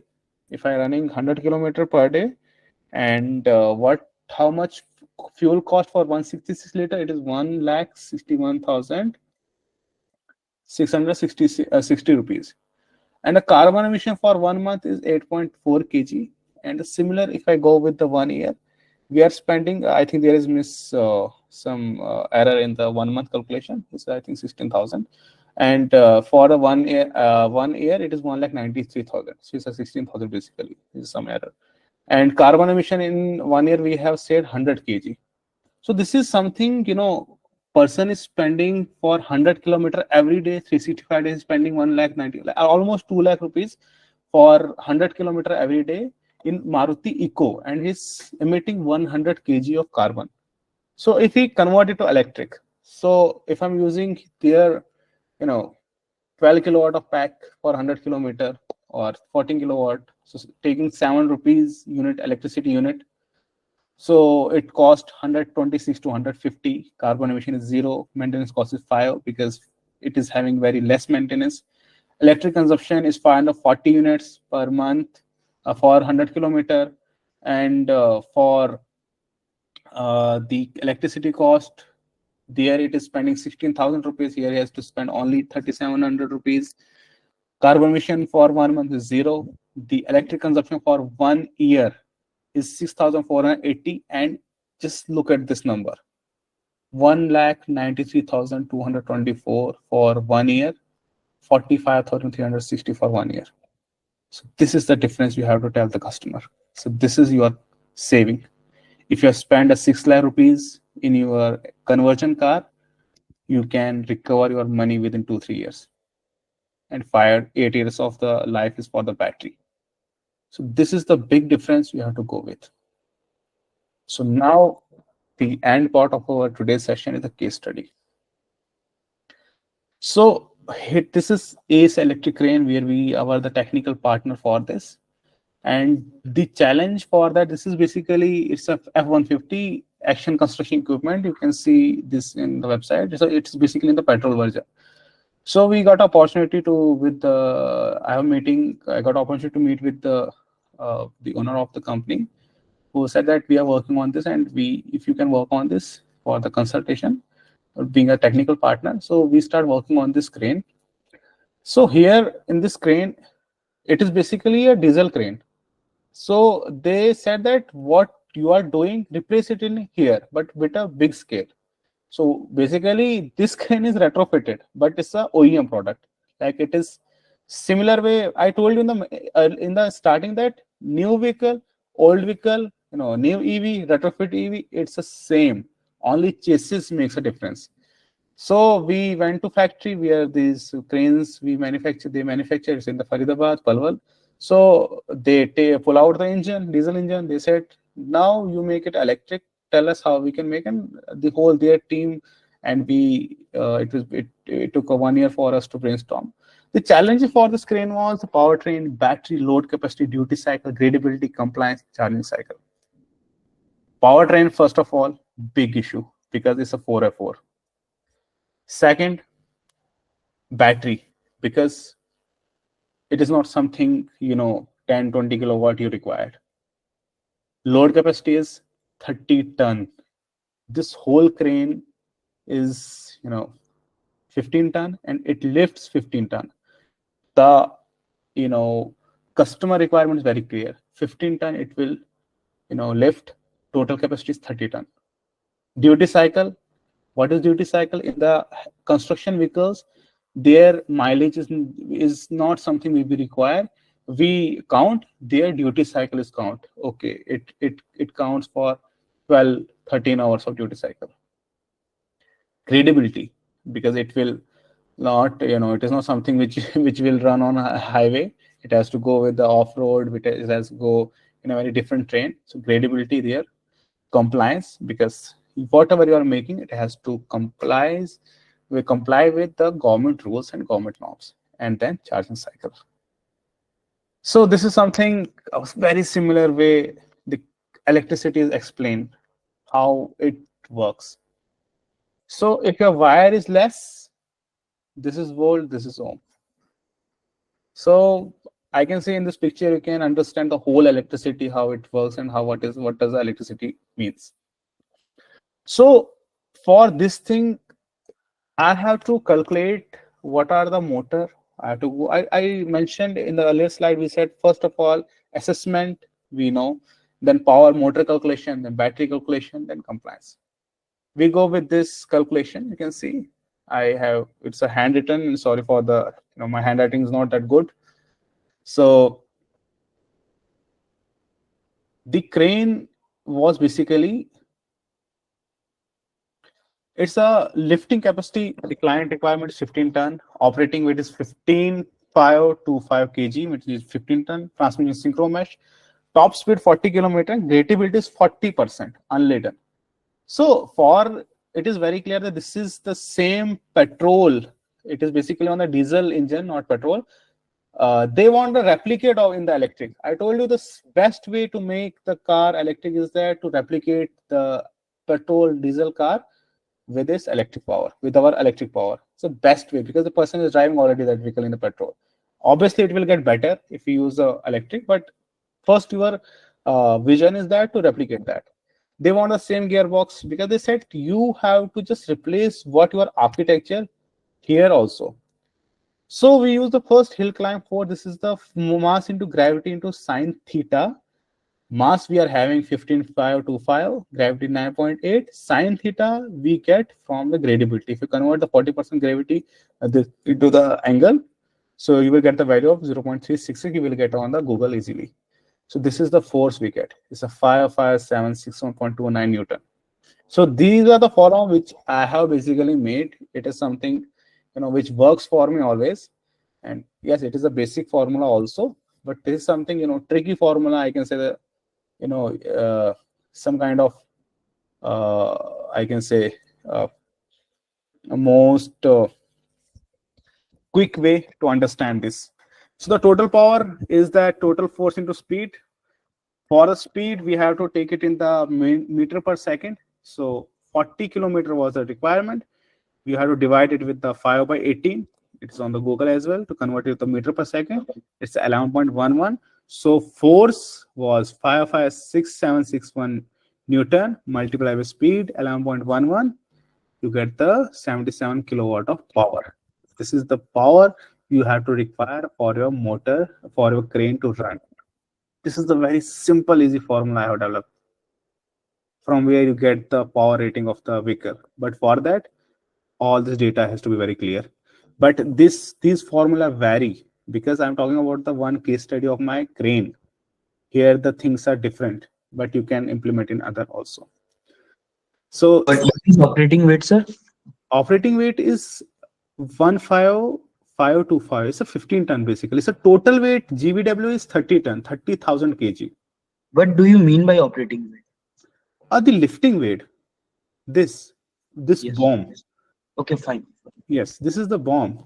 which it has to lift. So 15 ton is the whole vehicle weight, and 15 it lifts. So when we calculate all this thing, we get the 77 kilowatt of power rating. It is the desirable rating which we have to go. It is the maximum, because we have taken 40 kilometer per hour speed. So, but now the things come here that 77 kilowatt of the power you required. No, we don't need 77 kilowatt of power. It is the 77 kilowatt of peak power we required. And this is something which we have taken plus, because 40 kilometers is not something which a vehicle will continue to run. Because I am taking 15 ton of load with the 40 kilometer of speed it is running, which is not practically possible. It can never run on that. But in the calculation, we take the worst of the worst. As I mentioned, it cost me already 25 lakh rupees in the earlier. So this is 77 kilowatt of power which is required, and for that this is the peak, and we are having in the India with the one company vendor we develop the actual half of the motor, that is 37 kilowatt of motor with the peak power of around 75 kilowatt, and the torque is the same what that engine is having, because we are having a spec sheet. So it is hello. Yes. Sir, what do you mean by unladen? Like you have mentioned in the readability section. Unladen is, this currently is the unladen weight. Okay. In which there is no load, no driver sitting inside. Okay, curb weight in short. Yes, unladen curb weight. Okay. And gross vehicle weight is that when it is with the full load, it is the driver is inside, right? Okay. So when we get this power rating, is a half of the power rating which we get. Now we get clear with the power, and definitely it is a PMSM motor because the requirement is very clear. And for this, here we have to go with the voltage. What kind of voltage we have to use? So we use a 384 volt here because the motor is big, the power requirement is big. The better the power, the better the voltage. Higher the power voltage, lower the current, the I square or losses will be very less, which means heating of the wire, heating of the batteries will not be there. So we go with the high voltage system. To calculate with the battery, what kind of battery we have to use? Because I am taking 40 kilometer per hour. Here what I do, the twist is that I calculate this thing as 100 kilometer, but for this particular thing it is a duty cycle, but I am taking it as 100 kilometer it has to run. So basically for a vehicle we go with that part, but it synced in the, I can say how it synced. So for reference lab test, it is my formula to go with the 1 kilowatt, we use 1 ton. So 1 kilowatt of the motor, it is we calculate the one kilowatt, 1000 kg. It's a very simple example. You can get it from the e-rickshaw. So lab reference we have there from there. If you go with the e-rickshaw, there are 750 kilowatt of motor. There is 1200 watt of motor, and the load, the 8-9 people are sitting there. So almost we take it as a 1 ton for 1 kilowatt, and the energy consumption in the the reference we take a 70 watt hour per kilometer for 1 ton. So for the 1 ton with the 40 kilometer speed, it should be almost 70 to 80. It varies, but this is something which you take as a reference. And it also depends on the vehicle dynamics and lot of other factors also. But to ensure with the battery capacity, whatever I'm talking about here in the calculation part, there is always a difference in the practical parts. When you go with the practical, when you make the vehicle, when you do all the things, there is always an error of margin, but this gives us a better reference how we have to go with that calculations. So if I talking about the weight 15 ton, gross weight 30 ton, I have written the 23. Just wait. It's 30 ton.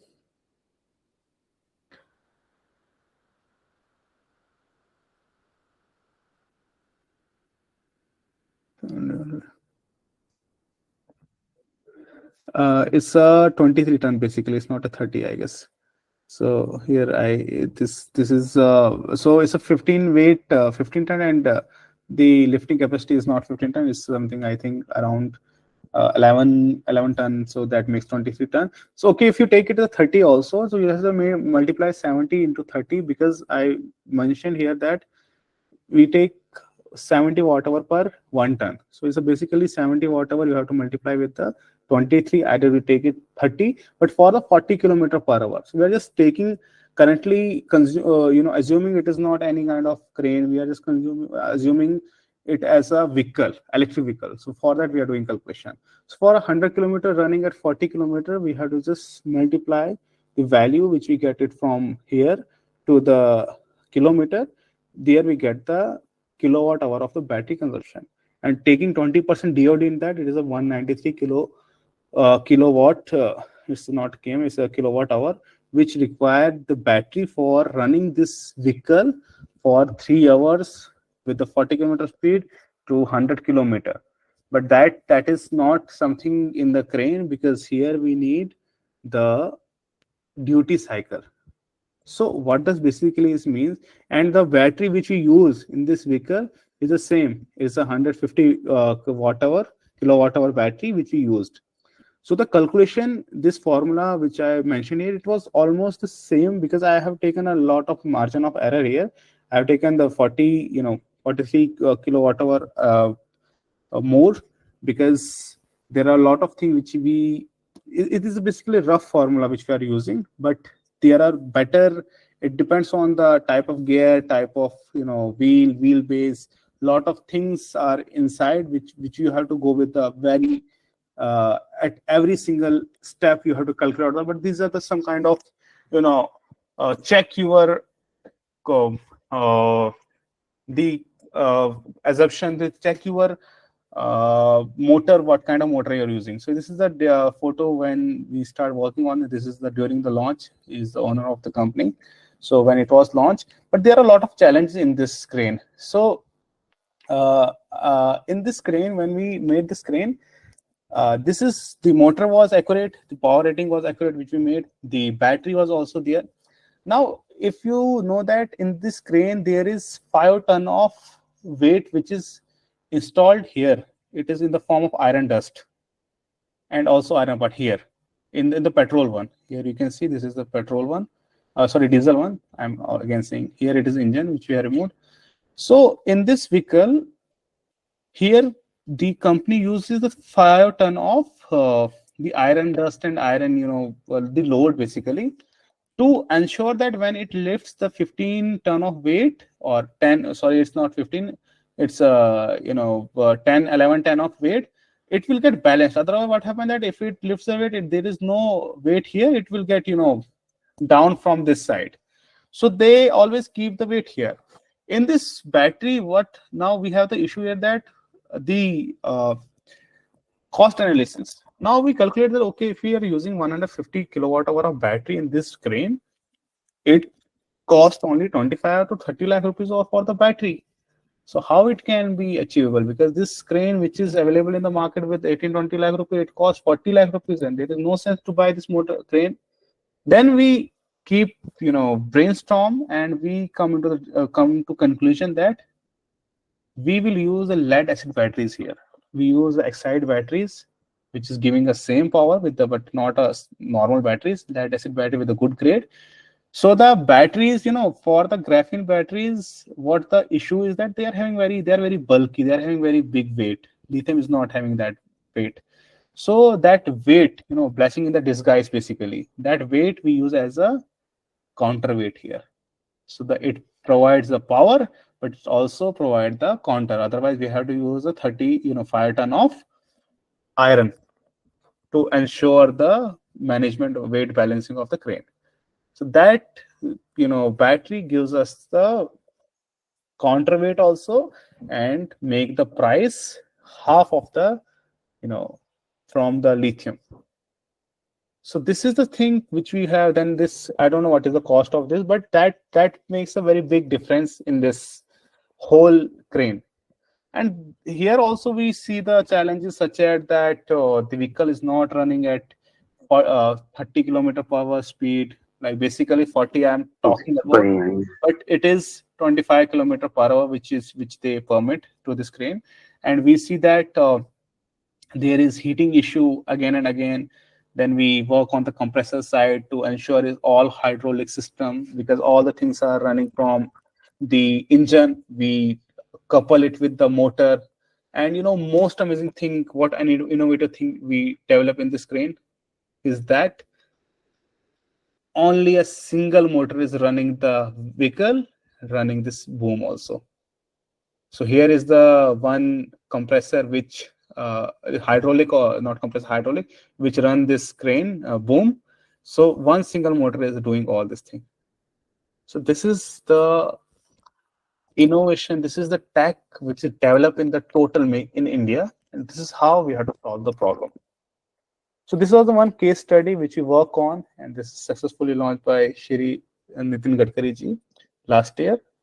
And this is something product which we are very proud of, and we have learned a lot of things from this. We are implementing something bigger in the future also, but from oldest vintage car which we have done is 1916, that we make to electric, and that is running very smoothly and fine today also. And the another biggest 30,000, 400 kg was that vehicle weight, and this is a 30,000 kg. We started from that, and we are continuously going, but this is something the achievable we have got. So the approach is very clear. You have to just go with the assessment, you have to go with the planning, the power rating, the particular motor, the particular the choice of the frame, and you have to just go with logical what we have to exactly client need from us. Otherwise, what happens is that we become the Elon Musk, we become the some kind of scientist. We start saying, okay, we can do this, we can do that. No, see what a client need, see how much this vehicle can go up to, see how kind of things we can use, the cost benefits, the cost analysis to the user, and how we can this thing scalable. This is not, and we are having in the retrofitment, there is 18% tax. For the new EV, there is only 5% tax. So one challenge is there. And for the retrofitment, people see this industry as a purani gaadiyan hai, it's a scrap kind of market, but no, it's a $70 billion of market. It's a very big market, but only challenge is that we are not working very clearly. But we are getting results. But yes, if the people come with these solutions, with this approach, they can definitely have. So if you want to connect with me, you can just scan the code. It's a LinkedIn code. You can connect with here. And I'll close my screen and come to the question answer round. So scan this. If you want to connect, I am closing my screen and coming to the screen. Hello? Hello? Yeah, sir. Sir, can I get your mail ID or number? Like, I can't provide you my number, but I can definitely give you a reply on LinkedIn. So if you are having the link here, you can scan this code. I will get here. Actually, I'm you are not able to scan it. Just search the. I will just write in here my name. I will share my email in the chat box. So I hope this session is very helpful, because this subject is not something which I can tell you in a 1 hour or 2 hour. It took me around 3 to 4 years to just learn, I can say 10% of about the EVs, but it's a very big subject, it's a very vast subject, and everybody has to study by their own. I can just give you the highlights what this engineering is, and let's sorry to interrupt. Yeah, please. I have a question here. Yeah, sure, please. So I can see that there are multiple things involved when you decide something, say a retrofit to be done to a vehicle, a two-wheeler or a four-wheeler. So from a student point of view, so who's planning to do something on a retrofitting, what would you suggest? It's like a more of a basic, where I would see this calculation part. Once you understand the requirement from the customer, and you're going to see what is the ROI on, say, converting this retrofit. So later that part, there are multiple technologies, multiple people involved, like your mechanical, your electrical, electronics, programming, simulation part. So how exactly you're going to handle all these, like multiple teams? There I'm not able to understand. Like if a student would like to get into a retrofit, where exactly he can focus? Look, Abdullah, the thing is that retrofitment is not something which is, a student for a student. It's basically EV. It is only, I want to work in a car company. Okay, which car company you want to work? I want to work on a, in a Hyundai or in a Maruti. It is the same. Retrofitment is basically an electric vehicle.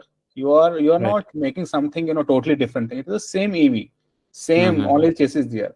So for a student, if you want to go into the EV industry for a retrofitment, I will suggest, if you want to make your own startup, I will suggest don't do. This is a very challenging industry. Don't do. Either you don't have a lot of money in your pocket, and no investor will give you the money. Right. I'm Hi, Jubair. Yes. Sorry for the interruption. I just wanted to let you know that session is really nice. I mean, I'm glad to see that even after 2 hours, the students are so interested and they are taking the interest in your session. So it was just a compliment. I thought that if I'm here, because I'm not from the technical background, I'm the HR, but still even I was thinking, what are these things? And even I was enjoying that. So it's a really nice, I hope the students are also enjoying the session. Yeah, I hope everybody. I'm not good in explaining, but I try my best because it was really lovely session, and I just came to check, and I was like, "Yo, students are still here and they are participating even." No, definitely. I think it is something which makes everybody more, relatable. Coming back to Abdullah, to your question, getting back to EV in any company, either 2-wheeler, 3-wheeler, the architecture is always same. I will just just give me. I will share you a letter if you connect me on the mail. So basically, it is something not for the startup. Look, yes. Sir, one question. Plus speak in Hindi. My English so weak. मैं आपसे ये पूछना चाहता हूँ कि जैसे हम already, मैं दिल्ली से हूँ. ऑलरेडी यहाँ पे काफी इलेक्ट्रिक स्कूटर है, जैसे लाइक ओला, एथर. मैं पर्टिकुलर 2-व्हीलर पे फोकस करना चाहता हूँ, ना कि रेट्रोफिटिंग. आने वाले टाइम पे वही स्कूटर को ठीक करना पड़ेगा. मार्केट में चल रहे हैं जो बड़ी बड़ी कंपनी आएंगी, वो छोटे छोटे बंदों को खा जाएंगी. और मैं किसी को बोलूं 10 लाख लगा के गाड़ी बना ले, तो कोई नहीं बनाएगा, रिस्क नहीं लेगा 10 लाख का, आपको पता है. तो मैं ये चाहता हूँ कि 2-व्हीलर पे हम सर फोकस कर सकते. ओला पे जैसे वो कभी खराब होती है, हमारे पास आए तो हम ठीक कर पाए. उसमें क्या है कि सॉफ्टवेयर है, टेक्निकल है, उसके बारे में चाहता हूँ सर.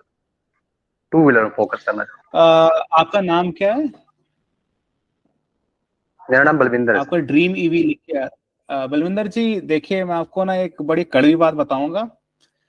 अगर मेरी बाइक है, मेरा कस्टमर आपके पास क्यों सर्विस के लिए आए? मैं उसको 5 साल की वारंटी दे रहा हूँ, और अगर एक तार भी खुली, मैं वारंटी हटा दूंगा. आप खेल समझ रहे हैं? सर मैं एग्री हूँ, पर ओला मैं समझ गया. मैं आ रहा हूँ, उसी पॉइंट पे आ रहा हूँ. ओला में क्या कर रहे हैं? ऑलरेडी सर सर्विस नहीं मिल पा रही. नहीं, वही मैं कह रहा हूँ. देखिए इसमें बलविंदर जी, ओला के केस में क्या होता है कि साइड स्टैंड भी हम एक्स्ट्रा लगा देते हैं, तो वारंटी एक्स्ट्रा मानते हैं वो. मैं एग्जैक्टली राहुल जी, मैं उसी बात पे आ रहा हूँ, और बलविंदर जी मैं उसी बात पे आ रहा हूँ कि देखिए कड़वी बात यहाँ पे ये है कि मैं भी अपनी जो गाड़ियां हमारी कंपनी की जाती हैं टैडपोल की, हमारी एक नट पे अगर खुल जाए ना, मैं कस्टमर की 5 साल की वारंटी खत्म कर देता हूँ. और उससे क्या होता है कि कस्टमर डर जाता है. इवन देखिए हमारे घर के अंदर टीवी है ना, तो मैं 40 किलोमीटर दूर जाके सर्विस सेंटर के अंदर टीवी को रिपेयर करवाऊंगा, मैं नॉर्मल मैकेनिक से नहीं करवाऊंगा. तो इस इंडस्ट्री के अंदर दिक्कत सबसे बड़ी क्या है कि सारे व्हीकल जो हैं वारंटी के अंदर है, और इसके अंदर हमें पता नहीं कि इसके अंदर एग्जैक्टली क्या है, क्योंकि हर एक का टैग अलग है. देखिए आर्किटेक्चर सेम है, मोटर पता है इसके अंदर क्या है, लेकिन मोटर का कैन, उसका पावर, उसका सिग्नल लेना वो सेम नहीं, और ये कोई भी नहीं बताना चाहता कि हम इसको कैसे बना रहे हैं. अब देखिए जो अगर पेट्रोल की बात करें, 100 साल पुरानी टेक्नोलॉजी, हर एक को पता है कैसे खोलना है. लेकिन अगर हम पर्टिकुलर BMW ऐसी गाड़ियों की बात करें, आपको बहुत ही कम मैकेनिक मिलेंगे जो उस गाड़ी के ऊपर काम करते हैं. तो सेम ईवी इंडस्ट्री भी करंटली है. अगर आपको बाइक बनानी है, आप कहते हैं कि मैं अगर खुद की बाइक बनाता हूँ, 10 लाख रुपए कोई इन्वेस्ट करेगा. देखिए वरिंदर जी, गाड़ी आप बना लेंगे, बाइक आप बना लेंगे, 10 लाख तो बहुत ज्यादा अमाउंट है. 5 लाख में बना देंगे, 3 लाख में बना देंगे. आपको पता होना चाहिए कि एक बाइक को अगर आपको आईकैट या एआरआई कराना है तो उसकी फीस 2 करोड़ रुपए है उसको पास कराने की, और इन्वेस्टर से 2 करोड़ रुपए लेके पास कराना, कोई इन्वेस्टर आपको 2 करोड़ रुपए पासिंग के नहीं देगा। 25 किलोमीटर के नीचे अगर आप चलाते हैं उस पर आपको कोई कंप्लायंस की जरूरत नहीं है। तो वो इंडस्ट्री आपके लिए बहुत ओपन है। अगर आप दिल्ली के अंदर है तो आपने बाज बाइक सुना होगा, आईआईटी दिल्ली का स्टार्टअप है, उन्होंने 25 डिलीवरी के लिए 25 किलोमीटर पर आवर के नीचे की बाइक्स बनाई हैं जो कि डिलीवरी में यूज होती है, यूलू टाइप की। तो वो इंडस्ट्री बहुत ही अच्छी है जिसमें आप बहुत ही अच्छा बना सकते हैं और उसकी जो मोटर आर्किटेक्चर बहुत ही सिंपल है। तो वो इंडस्ट्री बहुत ही अच्छी है। ठीक है सर, ठीक है। हाँ सर, मेरा क्वेश्चन अभी बाकी है। हाँ अब्दुल्ला, सॉरी आपका क्वेश्चन बाकी है, मैं आपका क्वेश्चन वो थोड़ा रिपीट करेंगे आप? हाँ वही जो रेट्रोफिटिंग इन हाँ, केस मैं रेट्रोफिटिंग का वही कह रहा। देखिए retrofitting EV is same industry है, तो बस नाम है। अभी तो ईवीफिकेशन भी मैंने कल ही नई टर्म सुनी इसके लिए। तो इसके अंदर आपके किसी भी कंपनी के अंदर आप जाके, बहुत सारी कंपनीज हैं जो कि ईवी पे काम कर रही हैं, 3 व्हीलर बना रहे हैं, 2 व्हीलर बना रहे हैं, architecture is same, you can work on that being as a student. If अगर आप कहते हैं कि मैं if I have to go open my startup, don't do. This industry is not something, you know, अभी बहुत इंडस्ट्री चैलेंजिंग हो चुकी है, 2 व्हीलर भी, 3 व्हीलर, रेट्रोफिटिंग भी आप खोल लेंगे।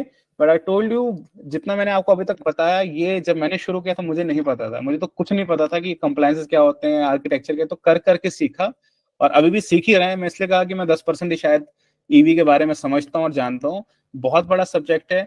और जब आप देखिए, college project is something which you can make when you come at the customer, आपको गालियां भी खानी पड़ती हैं। So it's better to work with the companies like DIYguru is a very good platform from where you can have placements and all. From there you can connect with the industry and make yourself, you know, Harshad Mehta of that industry. Okay, thank you. Thank you. I have a small question if I can. Sure, definitely.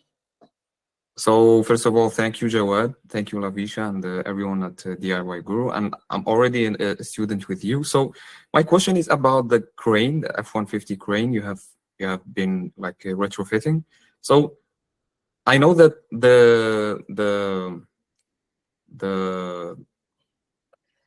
like the compressor needs like the motor, the diesel motor to be all the time on.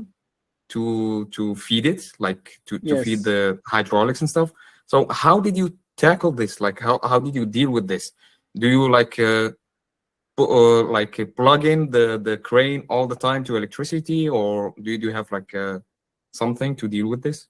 Sure, thank you, David, for the beautiful question. Thanks. So basically what we do is that, you know, when I said that one motor is running, you know, giving a traction to the whole vehicle, like it is moving the vehicle, and it is also working, lifting the boom also, the compressor hydraulics basically there.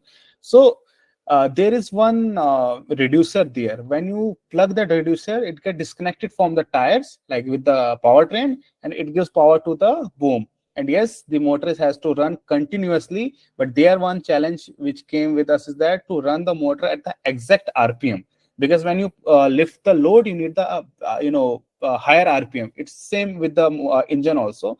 So for that we have to integrate one electronic device there which sense the load, and as per that it increases the RPM of the motor, and which helps in lifting the weight.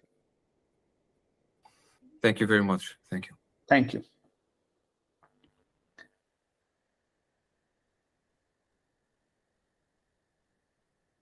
There is, I can see 4 questions from Rafiq. That is retrofitting being neglected by government. Yes, definitely it is neglected, because, you know, it is something industry which I can say very good industry, but currently it is neglected. But people, you know, government are thinking on this, because look, Rafiq, nobody has done till now has shown the result to the government. And everybody is saying, sir, reduce the tax, reduce this. ऐसे नहीं होता है। जब तक आप results नहीं दिखाएंगे तब तक काम नहीं होगा। And why there is no subsidy for the retrofitting? Because nobody has ever shown the result. जब तक आप रिजल्ट नहीं दिखाओगे तो आप पापा को बोल दो कि, you know, बचपन में कहते थे ना कि मुझे साइकिल चाहिए, तो व्हाट दे सेड कि फर्स्ट आ जाओ 10th में। तो यहाँ पे भी सेम है, जब तक आप रिजल्ट नहीं दिखाओगे कि इसका इम्पैक्ट कितना है तो सब्सिडी कहाँ से होगी. But now the good part is we had a meeting with Delhi government and they are providing subsidy on the retrofitment. Even Hyderabad is also providing, Telangana. Government is coming with this scheme. Why doesn't government standardize retrofit for all the available model?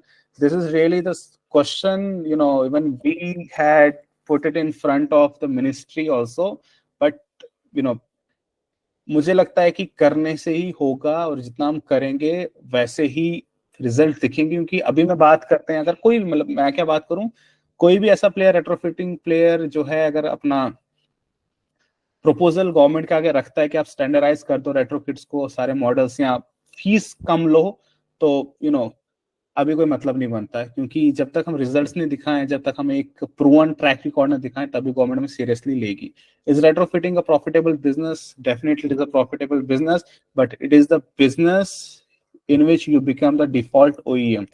सो ये business बिल्कुल profitable है. हाँ, उतना ज्यादा नहीं है कि जितना आप सोच रहे होंगे एक नए OEM को मिलता है, लेकिन आप उतना ज्यादा बना सकते हैं. उसका रीजन है to standardize the things, to work on your whole system to make it profitable, because चीजें profitable बनती हैं बनाने से. और yes, आप उतना ज्यादा उसके अंदर, मतलब आप वॉल्यूम ऑफ स्केल के ऊपर इसके ऊपर खेल सकते हैं, एक दो गाड़ियों के ऊपर. there is no sense. Any other buddy? I hope I give answer to the every question. And sir, I think sir market में से जो हीरो स्प्लेंडर की रेट्रोफिटिंग किट आ रही है सर, वो कितनी रिलायबल है सर? जी बताएंगे उसके बारे में. आई थिंक वो गोगो A1 पुणे के जो हैं वो बेच रहे हैं, right? Yes sir. Rahul ji, बड़ा सिंपल क्वेश्चन आपसे पूछूंगा. आपके पास स्प्लेंडर, आप स्प्लेंडर लेते कितने? आई थिंक 1,75,000 की आती है कि 80,000 की आती है? कितने की आती है ना?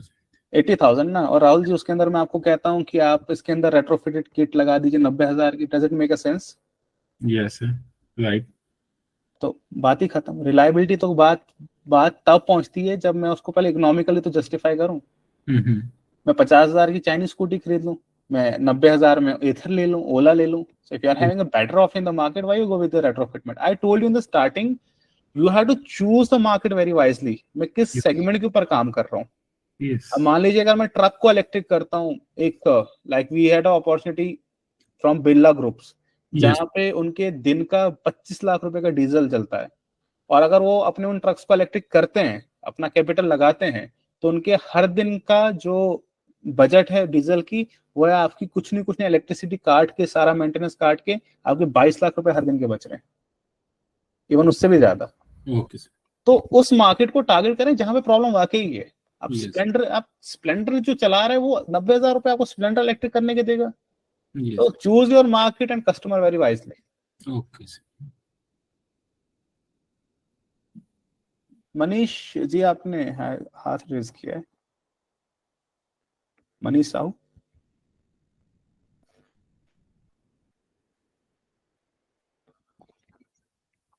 I think Lavisha ji, there is no other person for.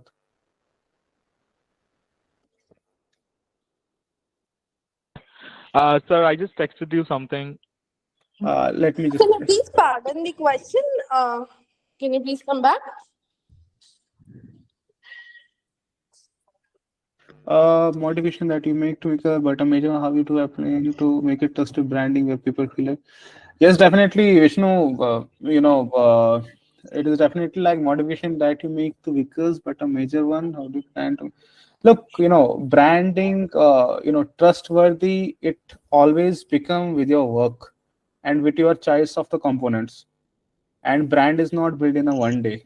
And if I talk about that. We went to that place. There we find the bearing, the experience we are sharing, and we spend our almost 30,000-40,000 rupees, on a single person.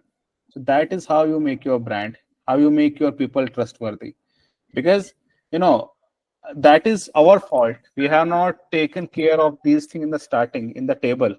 So component, first of all, the standard of quality of the material, the quality of the component, and the quality of the approach, even the process you have to define in the starting. And then when your work is in the market, then your action speaks, and then your brand becomes some kind of trustworthy, and people start if Tadpole is getting repeated order every month, I think we are on Yeah. that way. Yeah. Thank you, sir. Thank you for the session. Thank you, Vishnu.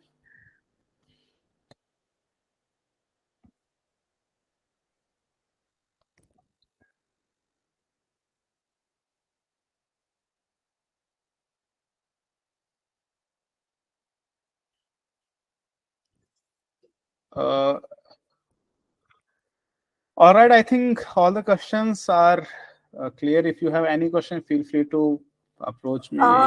I guess it's been quite a late time for Mr. Jawad also. Yeah, So, even my back is hurting now. Yes, even our team is working till now. So I guess we should wrap up the session as of now. We'll be definitely planning this once again. And it was a lovely session. Like students are not ready to leave. It's getting Thank too you. interesting. Thank you so much. I hope I just give you my whatever the best I can. Yeah, And I've shared the LinkedIn IDs of you, of me, Sure, and sure, of sure. DIYguru. They can directly connect to us. You Sure, can sure, connect with me as Lavisha Basantani and by Jawad Khan to him, and you can directly inbox us. Sure, you can send the PPT. Lavisha ji or Shubham ji is having. I have shared him the PPT. I will share him the revised version, and if anybody need, you can send accordingly. Please contact the DIYguru team for the PPT. It is Sure, better for. Jawad. Sure, Jawad. Thank you. Thank you for your Thank you. time, Jawad. I think this was one of the most interactive session we have ever had. Thank you. I hope everyone liked it. Thank you. So, guys, for update, we are on next Sunday. We are organizing one more session like this. I'll share the update for the topics and all. Thank you, guys. And we are starting a batch for placement oriented course, specialization course. If anyone required for such kind of training, do let us know. All the information, contact related details already been shared in the chat box. You guys can feel free to reach us. Thank you, Jawad. Thank you everyone for Thank you, joining the everyone. session. Good night. Thank you, Lavisha. Thank you for your time. Good night, everyone. Thank you. Thank Good you, night. Irfan. Have a good night, Bye. everyone. Take care, Bye-bye. guys. Bye. Bye. Good night. Good night. Good night. Bye. Thank you. Thank you. Bye.